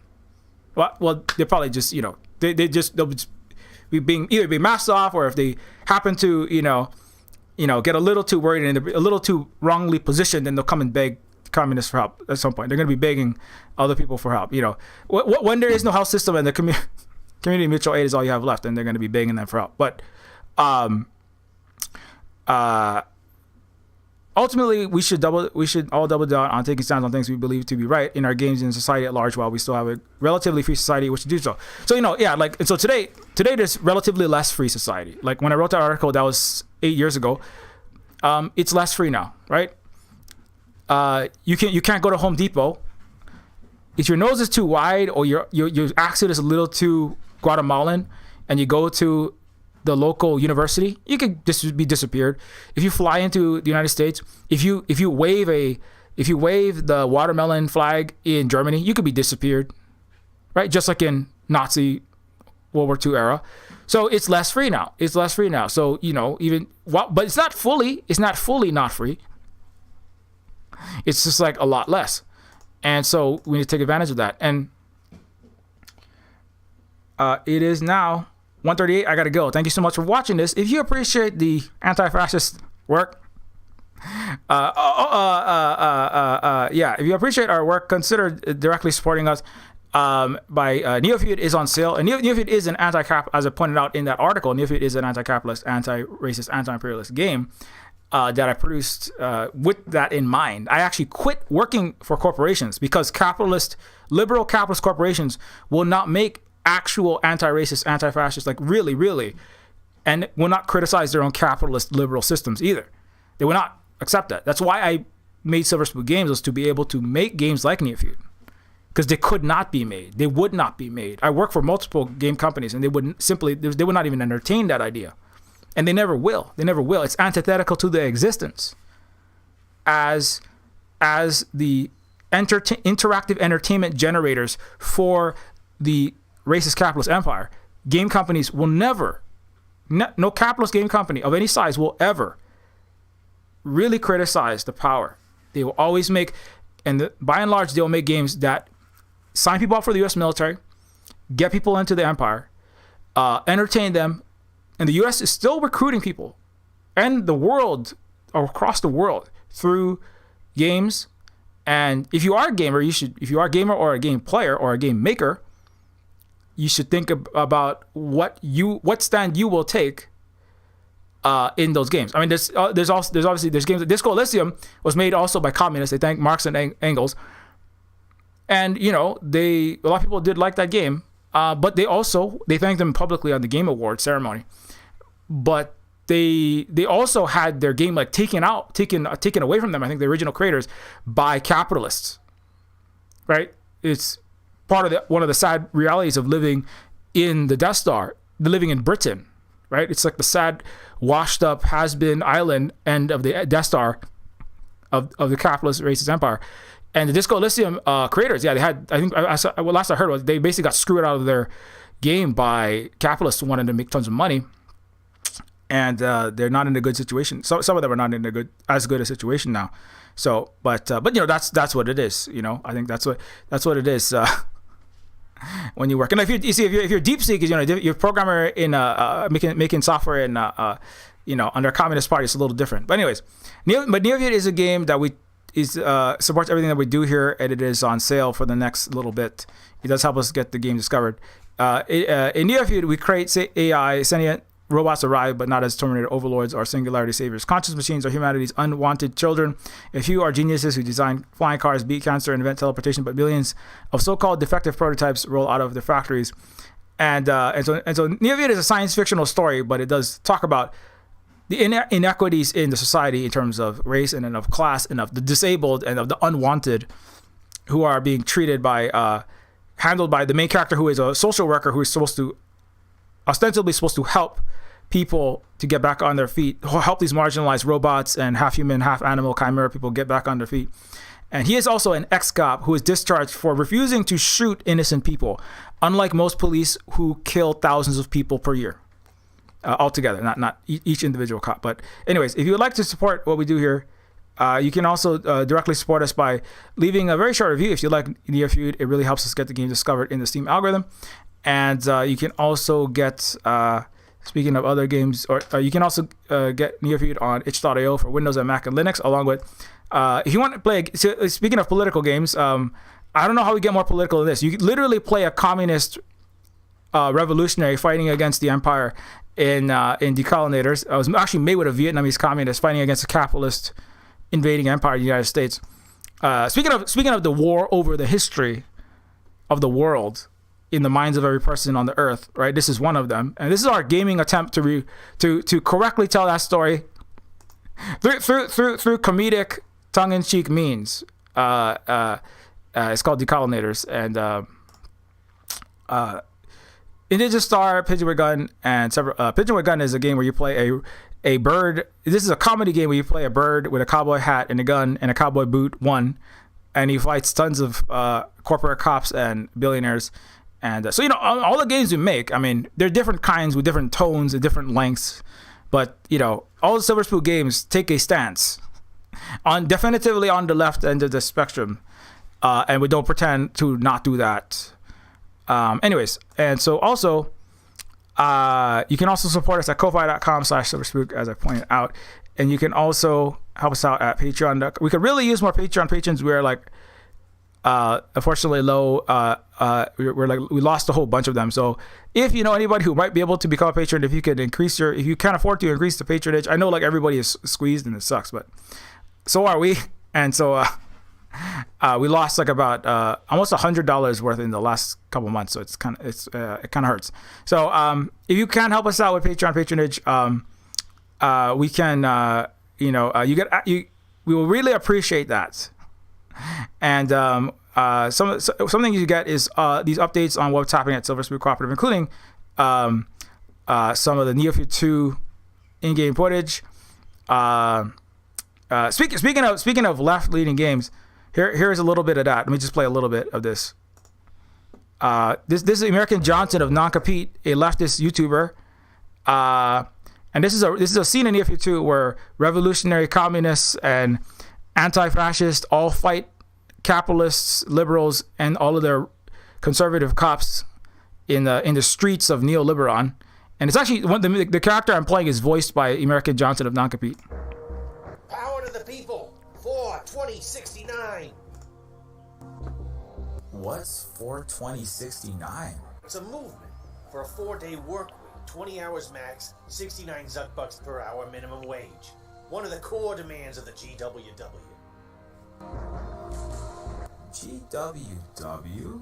Galactic Workers of the Worlds. We're fighting an interstellar class war, comrade. Stand with us in solidarity for our right to a decent living. Why should we work grueling 100-hour weeks for pennies when the human purist trillionaires play all day, enjoying hors d'oeuvres and highballs? We're organizing a galactic general strike. Anyway, that's just something Neofeud 2. I'm almost done with it. I'm about three quarters of the way through the voice acting.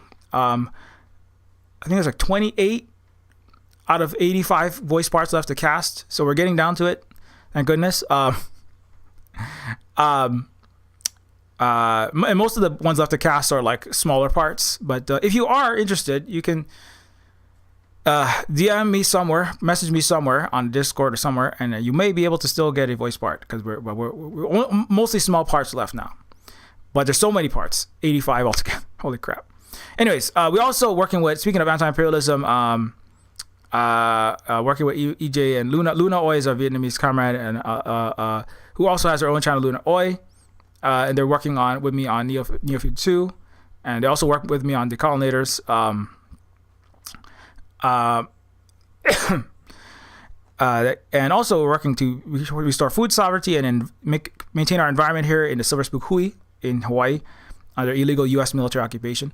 If you want to learn more about that, I don't have time to do this as much nowadays, but there is a good presentation at about 40 minutes in, a Native Hawaiian at this event, Solidarity and Sovereignty, Anti-Imperialism in the Indo-Pacific, gives a good presentation on the Hawaiian perspective of a Hawaiian anti-imperialist, anti-colonial, Hawaiian experience in the Hawaiian movements against the U.S. imperial occupation here. But our part, Holly's been working on making sure we have as many medicinal plants as well as food plants. These are aloe and growing as much food as possible. And that's some of the projects that we work on here in Hawaii as an indigenous cooperative organization. Anyways, don't forget, you can follow at Silver Spook Games at mastodon.social and or at Silver Spook Games at wandering.shop. If you're on Blue Sky, you can also follow on Blue Sky at silverspookgames.bsky.social and or at Silver Spook Guy. You can also follow on Twitter at Silver Spook Guy, of course, and at Silver Spook Games. And and also you can follow Holly at Allergic to Blue. Yeah, at Allergic to Blue. Holly is, of course, partner here, a great moderator, doing lots of important work here in caring and cooking, and also helping with the tending to the plants and the household in general. Helping me when spiders come walking across my screen, or spiders and other insects do things, you know. We both have to do some insect entomological care. But also, of course, we would like to thank I'm sorry. I would if you want to follow, I also have this Instagram account, Silver Spook Hui, which is more like this, specifically what we're doing when it comes to Hawaii and indigenous anti-colonial, anti-imperial work, specifically in Hawaii and history about Hawaii.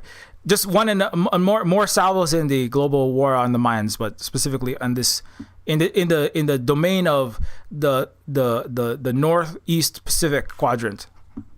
Anyways, thank you to our patrons. Massively appreciated for all of this support. Thanks for all of this support, patrons. We without your support, it's hard to keep doing this work. So anyway, also consider joining as a Patreon patron. And if you feel like you can, we would definitely appreciate any increase of any patronage if any of our already existing patrons can't afford to do that. Because I had to do tax stuff, and my mental health is not good when it comes to thinking about some of these money stuffs. But I look forward to the end of capitalism so I can stop thinking about money things, because we got to keep lights and electricity and houses and stuff cost money.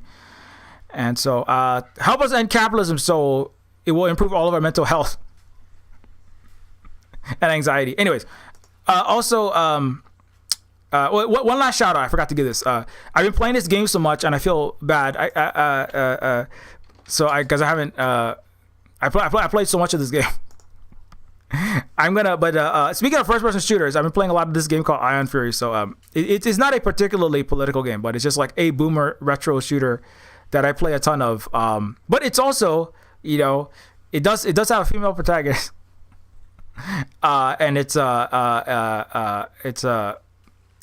I just want to chill out and not think too much, I will go and play this game. And also the second Ion Fury has a kind of general that kind of resembles a Trump. And you actually, there's a lot of like soldiers and cop guys that kind of, they kind of look like corpo US military types. They all have a certain accent. So that I did like that second touch. But this is just like because I was supposed to be talking about first person shooters. This is one of the first person shooters I've been playing so much of. So I just wanted to say that because I played like 26 hours of this, more than that. I probably played like 50 hours of this game already.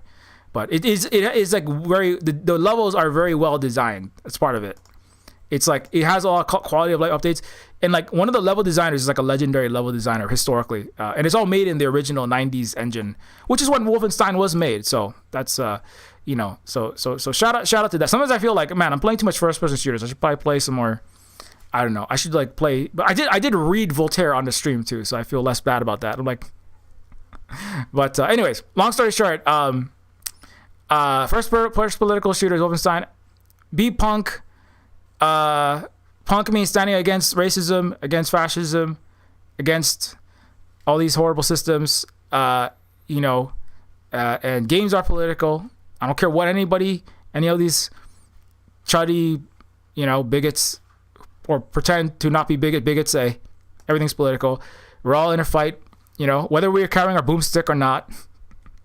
And